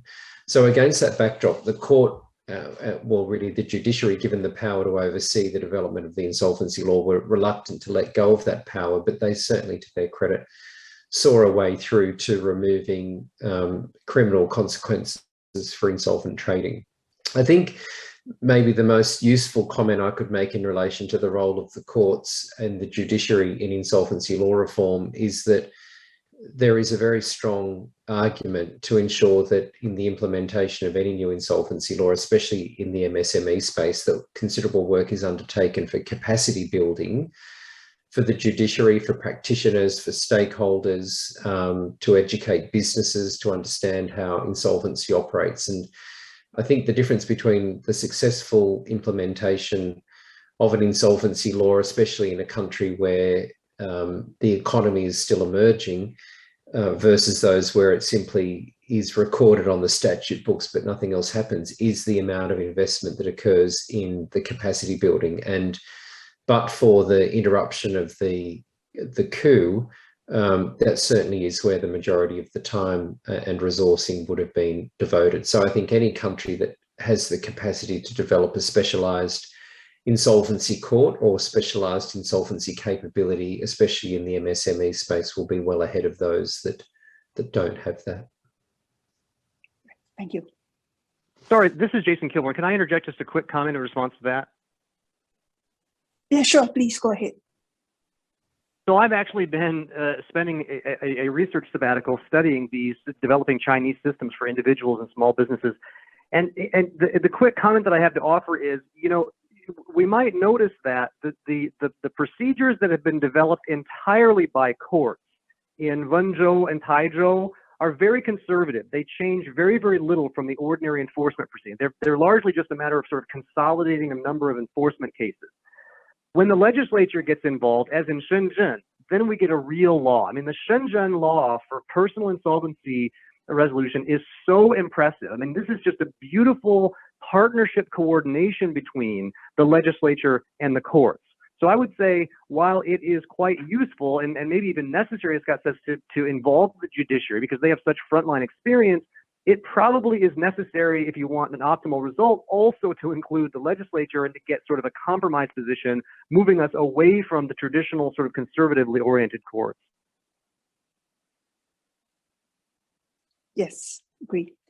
Okay, I think we only have about 6 minutes left. So what I will do is that I will consolidate the next two questions.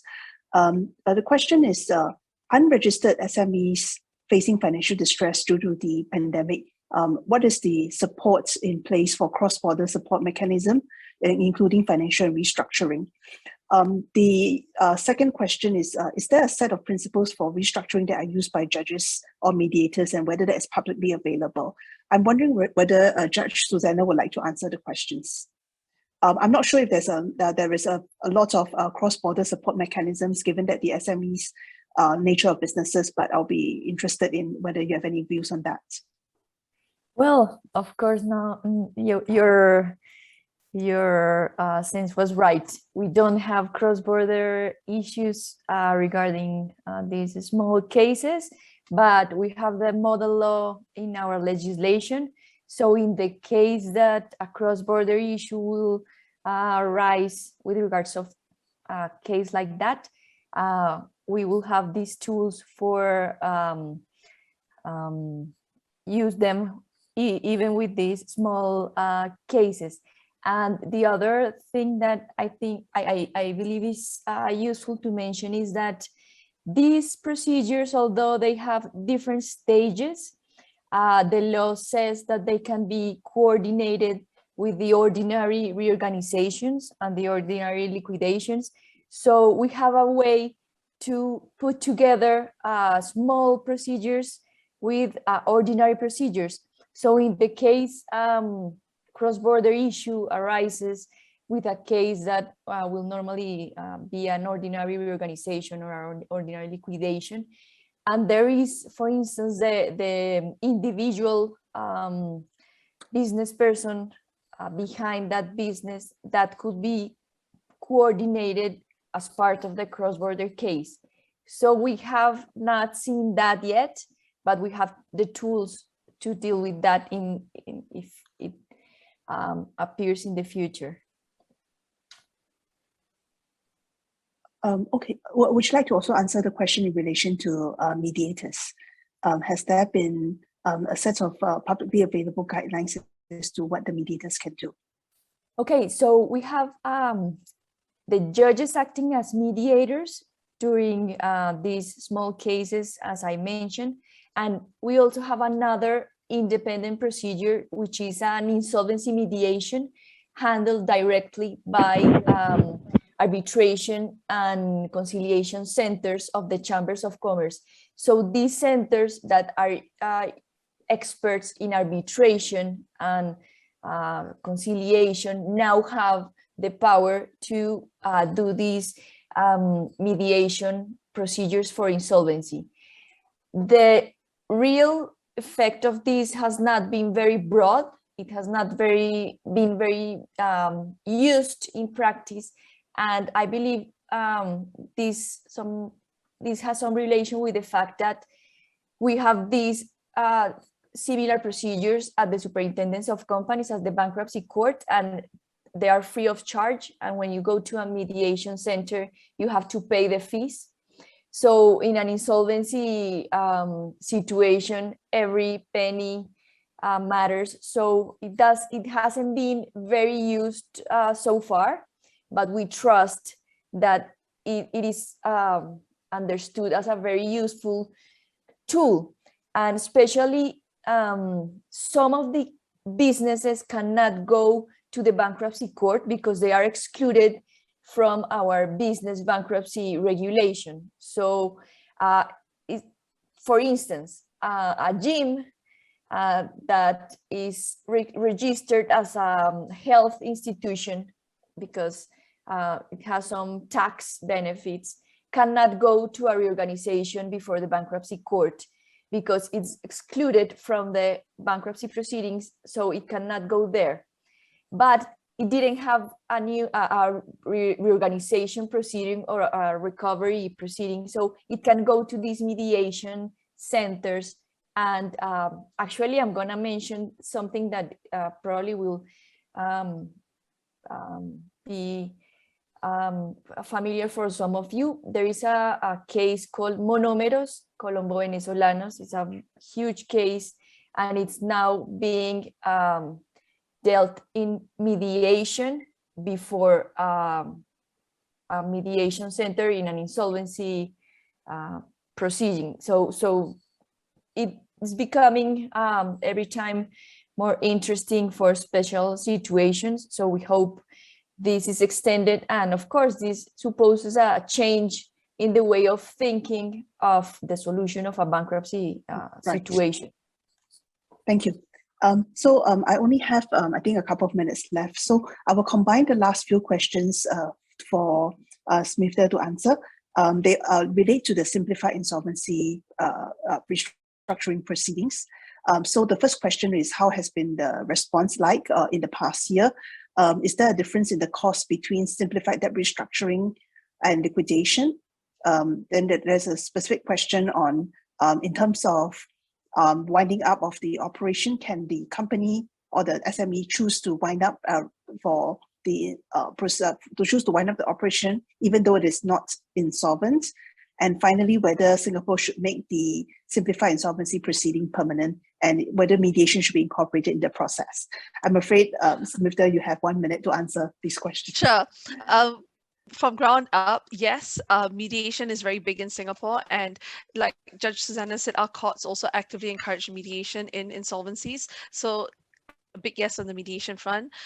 Yes, we are likely to make some features of the Simplified Insolvency Program permanent. Our Second Minister for Law announced as such earlier late last month, that we'll look at keeping this on a permanent basis and maybe refining it and retaining it for longer term use.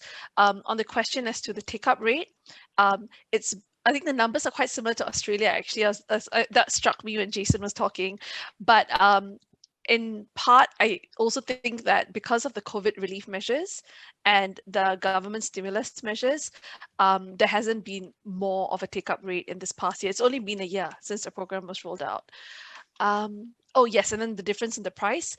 Really, the winding up one is so much cheaper because you don't have to pay for a liquidator. It's the taxpayers paying for it because it's the official receiver. Whereas for the restructuring one, you are paying for a private person's expertise, and plus that person has to come up with a restructuring plan. as opposed to winding up where really you're just going to sell the assets and then distribute the money.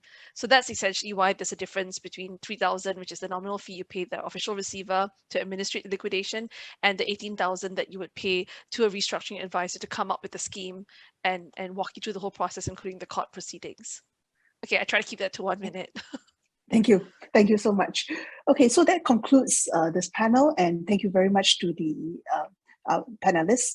I will now hand over to, I think that's Felix. Are you going to handle it, or shall I hand it directly over to Luis? Thanks, yes. Yeah, that's fine. I'll take over. Thank you very much indeed. And thank you everyone for such wonderful presentations so far. I would like to join with Felix in welcoming everyone to this event. A bit late in the day, I'm a co-director of the Centre for Corporate and Commercial Law in Cambridge, so it's lovely to see you all here. Now, this last panel is, we've heard about international initiatives, and we've heard about national initiatives. Now we're going back to perhaps where it all started, which is the thought about how academic and policy can be developed at a much more general level. And we have three speakers who've been involved at that kind of general level. So first of all, we've got Professor Ignacio Tirado. We've heard his name many times in the course of the last 2 hours, who is one of quite a number of co-authors of this book that many people have mentioned, which is the modular approach to MSME insolvency. And there you are, you can even see the book there. And this is, we've already heard how influential this has been in relation to Unsocial and the World Bank and various other initiatives. I gather it's also likely to become quite influential in the work being done by the European Commission in the future, but no doubt Ignacio will tell you if he wants you to know about that.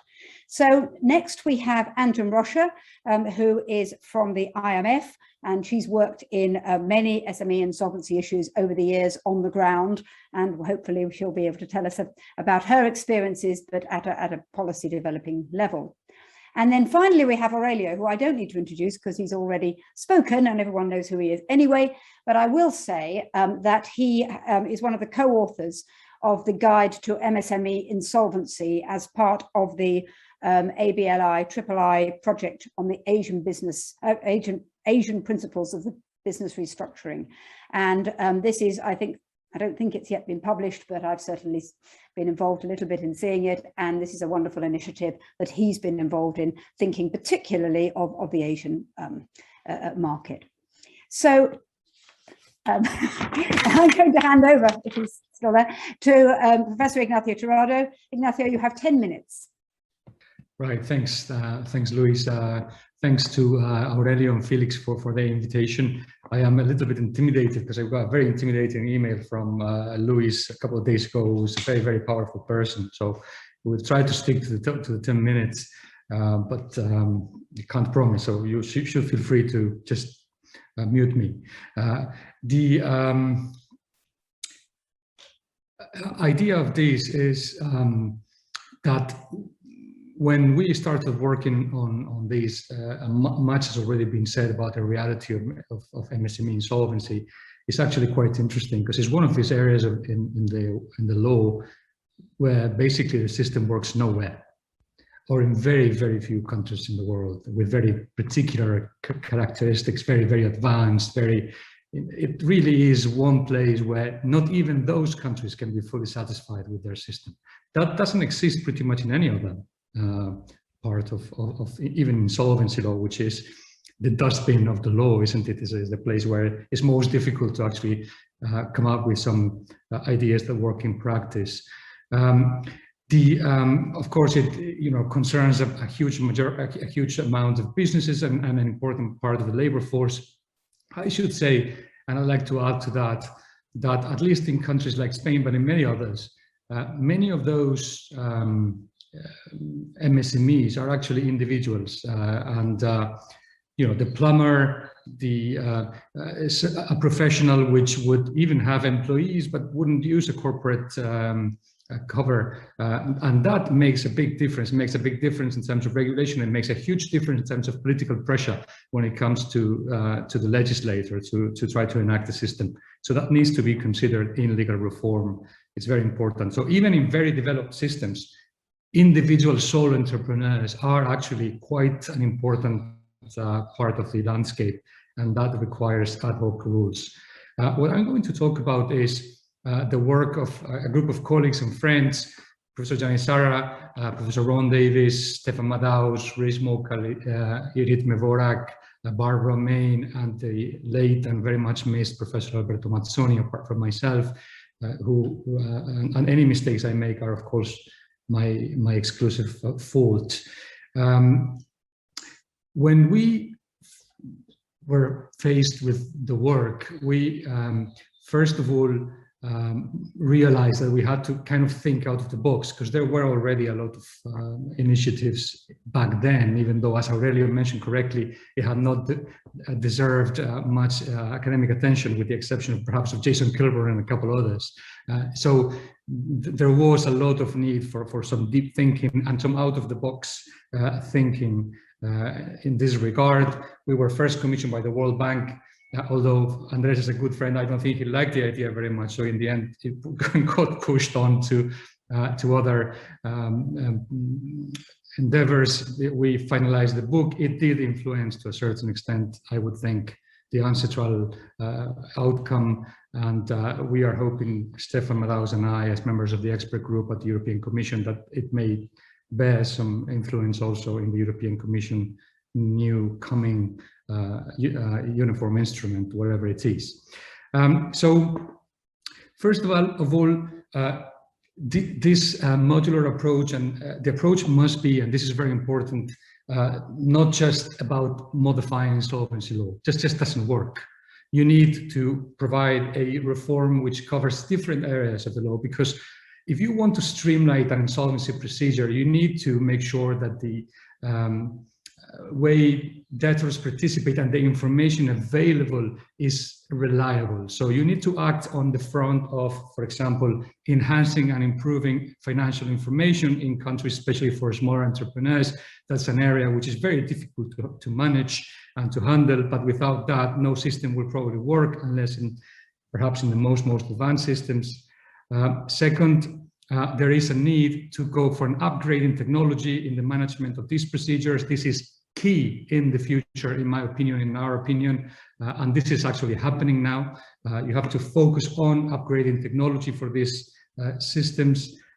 You have to look, as Neil Cooper seemed to be saying in one of his question, you have to look at banks and professional creditors, the way they behave. Banks and tax authorities are key to the solution, and rules need to be enacted so that they actually participate in the solution, or the system just won't work. So you have to have a comprehensive approach to the reform. Now let's focus on insolvency. For insolvency, what we propose in the modular approach is the following. Well, we said, let's think of an ordinary insolvency procedure. What happens with an ordinary insolvency procedure? Well, we realized there were plenty of overhead costs, meaning if you look at a mid-size, even a large-size insolvency procedure in an ordinary court in a developed country, the fixed costs for the system are pretty much the same if you have than if you have a procedure with 10 employees. 10 employees, 200 employees, most of the work by the court system is quite similar. So that doesn't make any sense on its face, at least, we thought. And we started pulling that thread and realized that perhaps the best way to do this would be to unpack what would be an ordinary insolvency procedure and create modules, so that you would have two basic fast-track liquidation, very quick reorganization system, which the parties could add in complexity based on the circumstances of the case by adding modules. So, of course, the devil's in the details, and who pays for each of the modules is, is very nuanced, and we'll have to have more time than 10 minutes to explain this. But that would be the idea, to have two fast-track proceedings, very, very quick, very efficient, with a discharge in the case of individuals. And we are convinced that ultimately these would be at least half of the cases. They would just, we'll just get rid of that bundle of cases which clog our courts in many, many countries. And for those other cases which have problems of information, misbehavior by the debtor, then it suffices that creditors actually press the red button and start adding modules and making it more complex, so it actually ends up being even a fully fledged ordinary insolvency procedure. We are hopeful, though, that those would only happen in some cases where it is worth for the parties to make such an investment. So that would be the core idea, create some sort of accordion which adapts to the circumstances of the case. This translates into, for example, not making insolvency professionals or lawyers necessary unless the parties think that they're necessary and is justified.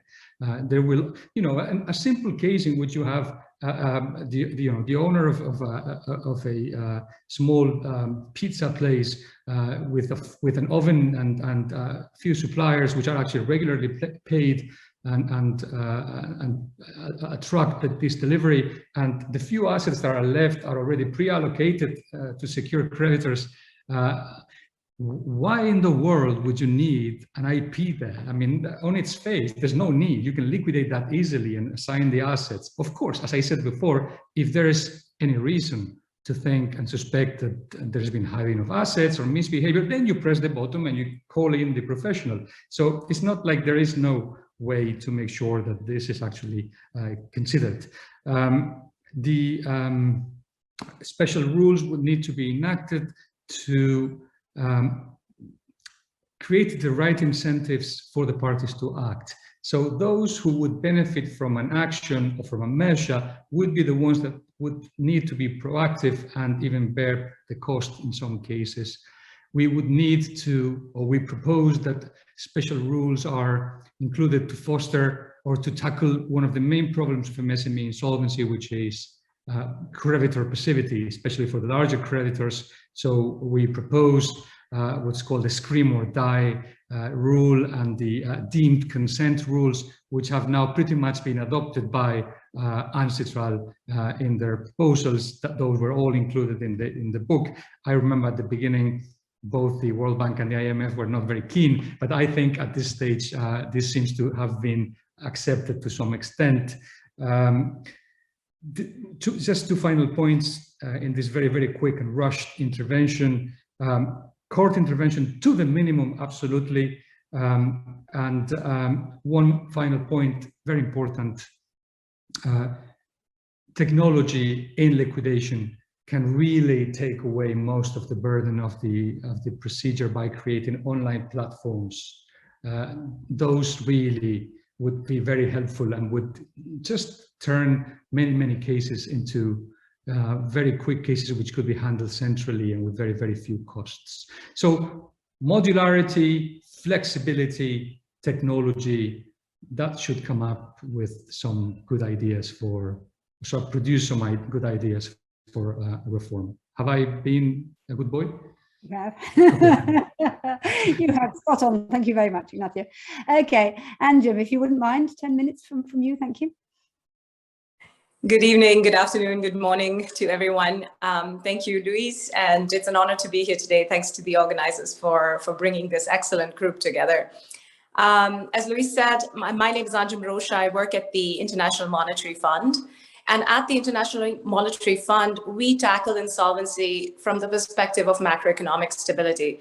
So as many speakers have previously mentioned, the vast majority of businesses in many economies are SMEs. And while the individual loan amounts can be small, the volume and the total exposure for the banking system can be quite large.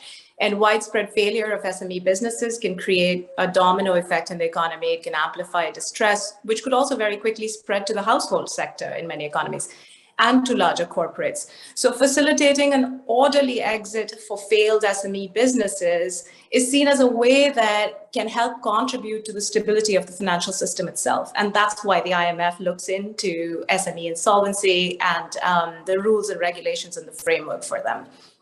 So today I've been asked to make some remarks that are focused on the consideration for the design of SME insolvency laws.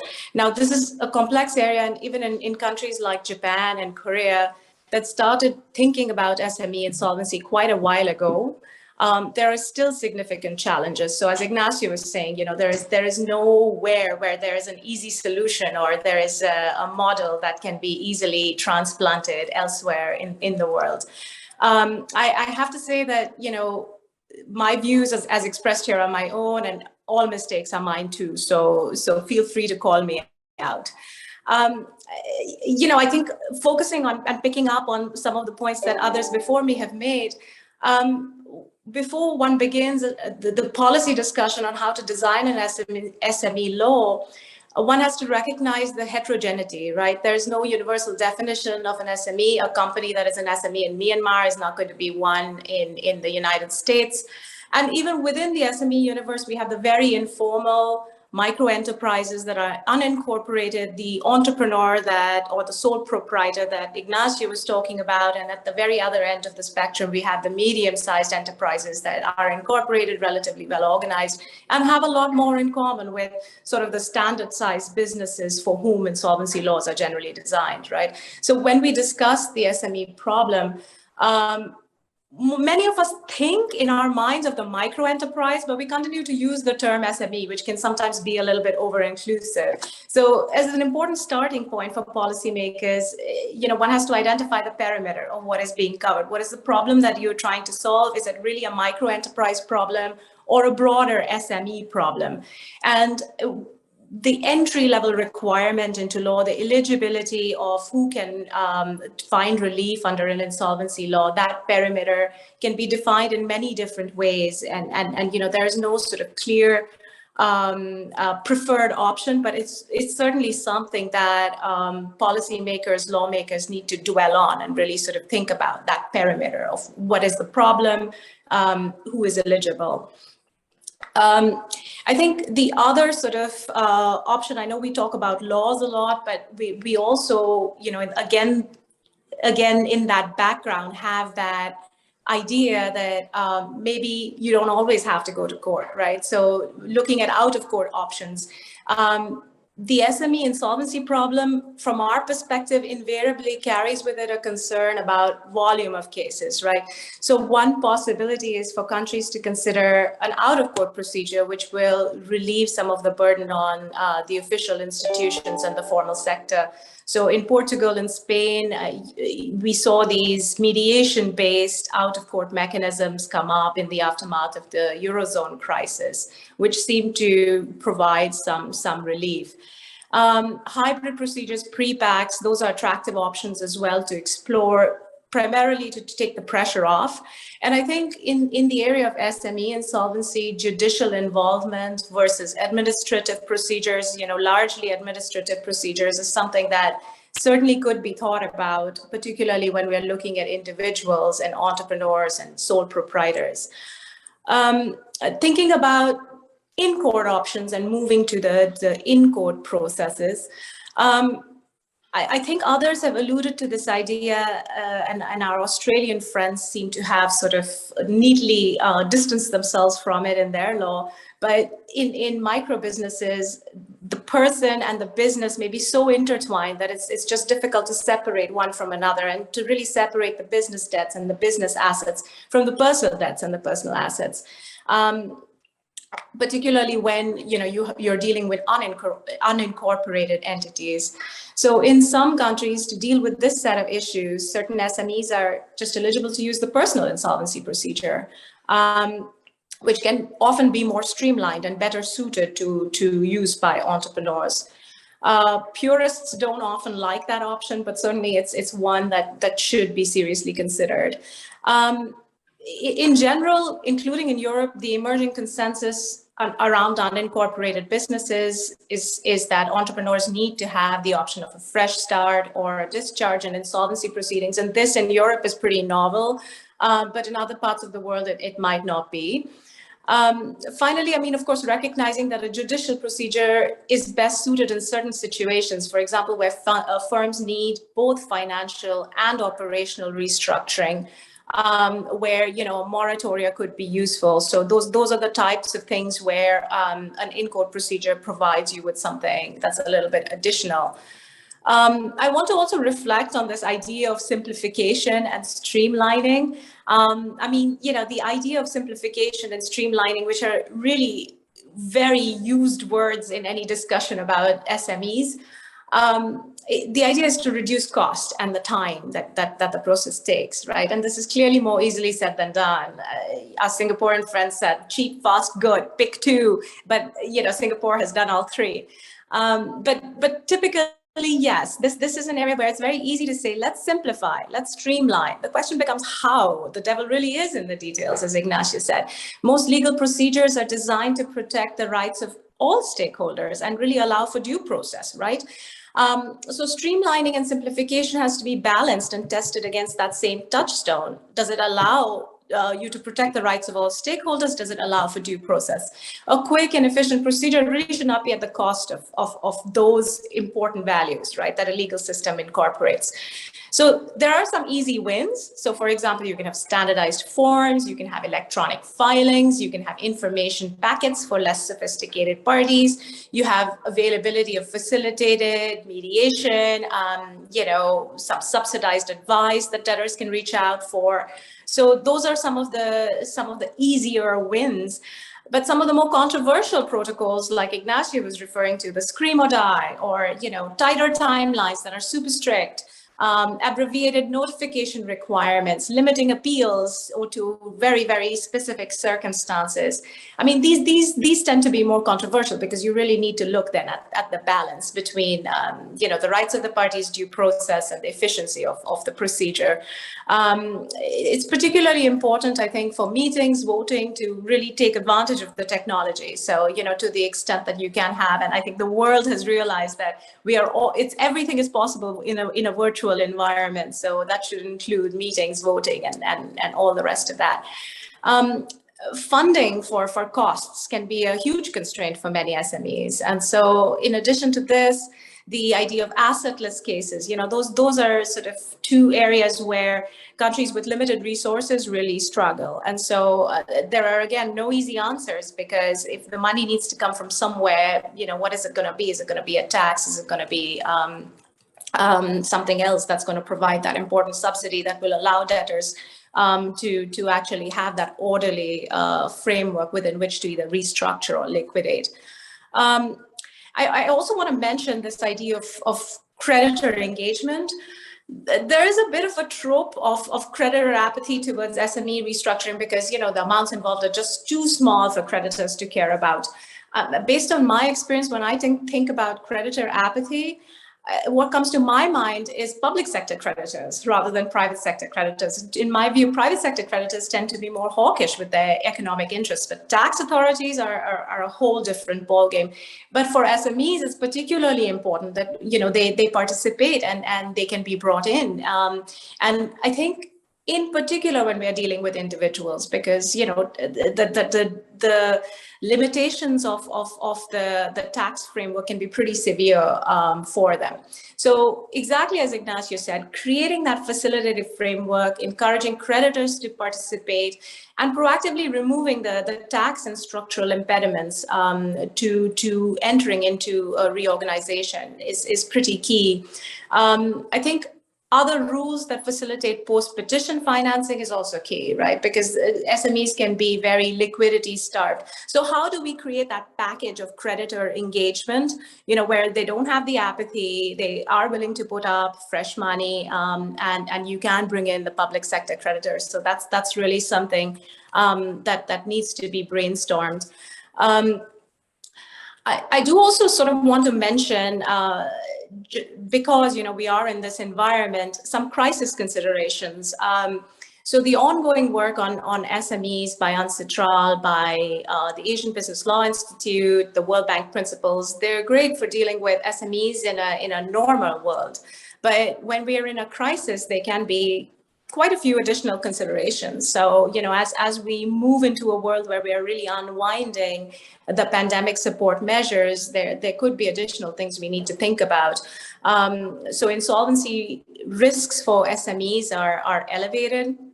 Without government intervention, these businesses would not be able to survive.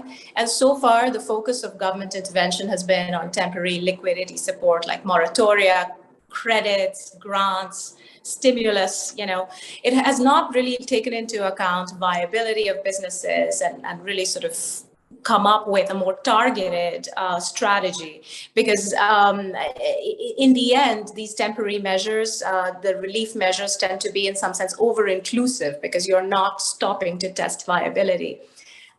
So one of the things that we've been thinking a lot about, and I would love to hear others' views on this as well, is how could maybe a standardized approach help in this post-pandemic recovery world? And for example, we saw this used in Iceland, where you have some very, very minimal metrics and you don't do a very detailed viability assessment. And this could be something that's relatively not resource intensive, and you can provide some amount of financial restructuring and some amount of relief. I mean, of course, it doesn't really offer the ability to restructure businesses from an operational perspective, but how could some standardization maybe help SMEs in this post-pandemic unwinding scenario? So let me stop here. Luis has already flagged to me that I am out of time, and I will hand over back to Luis. Thank you so much. Thank you very much indeed, Andrew. Some very interesting points, which we might have a few minutes to discuss at the end. Okay, Aurelio, over to you. Thank you so much, Luis. So actually, I will be very brief because I honestly prefer to learn from Andrew and Ignacio and to hear their views on the Q&A. So I will just mention like 4 main ideas that I've been suggesting in my own research to try to design a simplified insolvency framework for MSMEs. The first idea is, as Andrew has mentioned, I think that we need to promote out-of-court restructuring. And we need to do that for several reasons. First is because it can save significant cost. Cost for the debtor, cost for the creditors, cost for the state. And if we manage to save costs, we can also make the pie available for distribution, if any, bigger for the creditors. So that's why for viable MSMEs, I would suggest out-of-court restructuring, because we can save cost. And also the literature has shown that in the context of companies and businesses with concentrated debt structure and with simple financial structure, as is typically the case in an MSME, it is much easier to reach an out-of-court agreement. So that's why in an MSME case, we typically have the landlords, the tax authorities, the employees, suppliers, maybe one bank, and that's all. So that's why it's not that easy to put all of them together. But then we need to tackle the passivity problem that has been mentioned earlier. So how can we combine both aspects to basically promote out-of-court restructuring, because it is easier because of the financial structure, but at the same time addressing the creditor passivity? Well, I think that some intervention might be needed. So instead of promoting an entirely or purely contractual workout, maybe we might need to implement something, even something similar to what countries like the Philippines or Thailand or even Japan have done, that they have regulated out-of-court restructuring. Some countries, Thailand, for example, have adopted a system of providing creditors with a tax credit to incentivize creditors to be part of a haircut and this out-of-court restructuring. Singapore, recently in the Simplified Insolvency program, has provided also some tax benefits for debtors, and the haircut is subject to some tax benefits, at least in the context of debtors subject to the Simplified Insolvency program. We can also adopt even some tools from hybrid procedures in order to incentivize this type of agreements. We can even adopt a type of majority rule or a qualified majority in order to try to make it something similar to a hybrid procedure. And also what Ignacio mentioned as well, I think that it's a fantastic idea. And if I'm not wrong, it was reflected also on the Unsocial work and the World Bank work, which is that those creditors that don't complain or don't even vote, their votes will be considered as affirmative votes. So that's why if you don't say anything, then that should be counted as an affirmative vote. So that's why workouts adopting this kind of minor regulatory interventions, I think, can work for viable MSMEs. And actually, and go to the second idea, which is if this workout fails, we might have some reasons to believe that the MSME might not be viable, because if it's viable by definition, it's supposed to be worth more alive than dead, and therefore the parties should have incentives to reach an agreement, and we don't face the significant holdout problems, etc., generally existing in the context of large companies. So that's why it can be a kind of an indicia to presume that the business might not be economically viable. Or another potential kind of hypothesis here is that the business is viable, but it's run by the wrong people. So it is poorly managed, or the creditors don't trust the shareholder manager. And in both cases, the business shouldn't be reorganized. And the business should be liquidated piecemeal in the first case, unviable businesses. And the business should be sold as a going concern to a third party if the business itself is viable, but it is run by the wrong people. So that's why what I suggest in my research is that this simplified insolvency process should be designed either as a liquidation procedure, as a default rule, because there are many chances that the business is not going to be viable or it's going to be poorly managed. And also the IMF, in some of their fantastic working papers, have argued that the MSMEs might not have a significant going concern value to be preserved in many cases. So that's why liquidation as a default rule, it can be changed by the creditors. Or what I suggest is a system of auctions.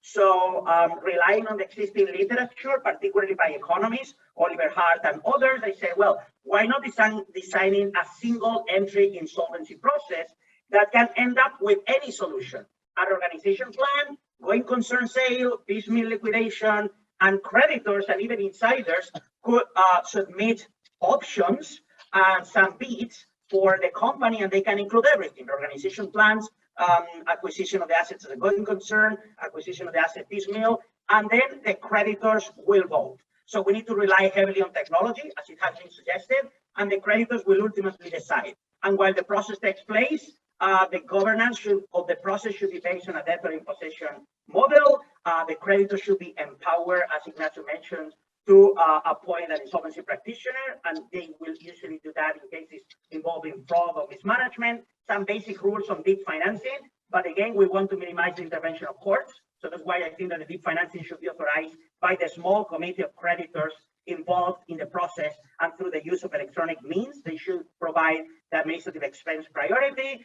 And this is basically the simplified insolvency process. And then two final elements for the whole system. I think it's something incredibly important. It's probably one of the takeaways from this seminar, is that we need to tackle this problem combining elements from personal insolvency and corporate insolvency, because most MSMEs are sole traders, and because even if they are not, they are acting the shareholders managers as a guarantor, and they are guaranteeing the company's debt. So that's why a unified system for the treatment of these debts should be promoted, and an effective discharge of debt is essential for the success of the whole process. And finally, I think that we need to address the problem of the stigma, even more than in a regular insolvency procedure, because the business is a person, and the business is everything when it comes to the sole trader. So that's why we need to do something, and not only to mention we need to address this problem, as sometimes it is mentioned in some documents. And I think that the experience of Chile, for example, can be very interesting, which is a country that has created a public agency called the Superintendence of Insolvency and Re-Entrepreneurship. Because to become a re-entrepreneur, I think sounds very different from becoming a bankrupt. So that's why maybe something that we can learn from Chile and other countries is to use this type of nudges and this type of terms that can reduce the stigma of insolvency. So that's all from my side, and very much look forward to the Q&A. Thank you so much. Back to you, Luis. Thank you very much, Aurelio, and for keeping well within the time. That's absolutely fantastic. We have a question that was asked in the very first session, but never quite got any attention, although Ignacio did mention it, and that's from Neil Cooper, who I hope is still on the call. So I thought we'd start with that, because it's quite a general question, and I think we've already addressed it to some extent. So the question is, should we be designing bankruptcy light laws within the already overburdened court systems, or focusing on administrative procedures that recycle entrepreneurs as soon as possible and place greater reliance on intelligent provision of credit by financiers. And then he says, well, we would need to have anti-abuse provisions, of course, if creditors are prepared to take an interest. So Ignacio, would you like to speak to that, since you've got your hand up? Thank you.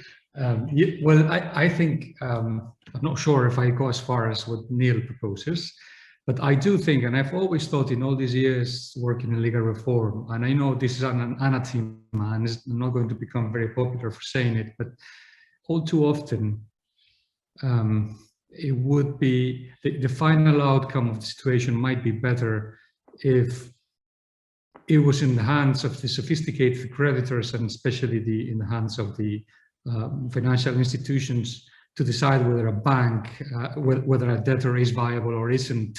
Of course, whether that is something acceptable or not will depend to a certain extent as to the type of security interest that the secured creditor has. If it has definitely a security interest, which is either a floating charge or a security interest which aligns the interest of this secured creditor with the maximization of the returns to the rest of creditors, and then it makes a lot of sense, because first, their decision will be a decision which is adopted by an expert entity, and its valuation is likely to be more accurate than that of the debtor, with the evergreening problems, and even that of the judge, which very often doesn't know much about valuation of entities. So while I would not advocate for just say, well, let's say what the bank says, but in some countries, especially in less sophisticated, it might be interesting to consider empowering banks to some extent,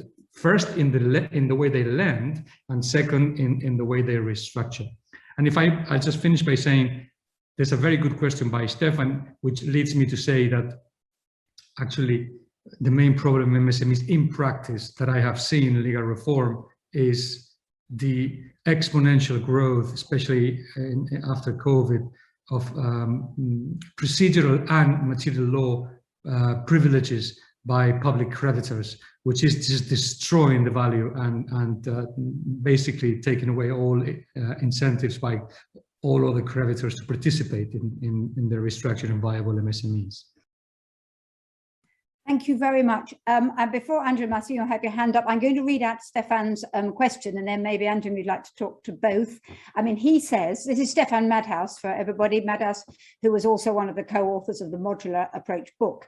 And he says, is there a jurisdiction in the room where public creditors are legally allowed to voluntarily accept a haircut in a restructuring out of court where other creditors get paid in full? Do guidelines exist for public creditors about how to vote in court or out of court?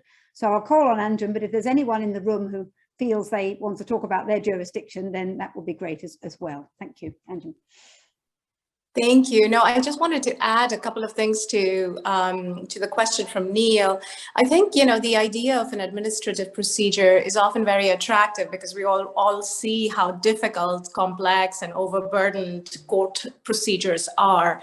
So, you know, it seems sort of in theory a very attractive option in many circumstances, but working in countries with low capacity, I think the legal traditions have to lend themselves to that kind of administrative process, in particular because in many environments, courts are seen as the great equalizer. It's seen as the only place where you can really have a level playing field. So I think it really depends on the legal and business traditions of a country, how attractive designing and working with an administrative procedure could be. But certainly it's really always interesting to have that discussion.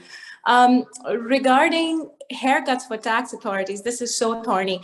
I'm not aware of any jurisdiction where, you know, I've seen tax authorities be very willing to take haircuts when other creditors are getting paid in full. I mean, that certainly raises inter-creditor equity issues. But more importantly, and in our work, we see restrictive rules that actually penalize tax officials and public sector officials for taking haircuts.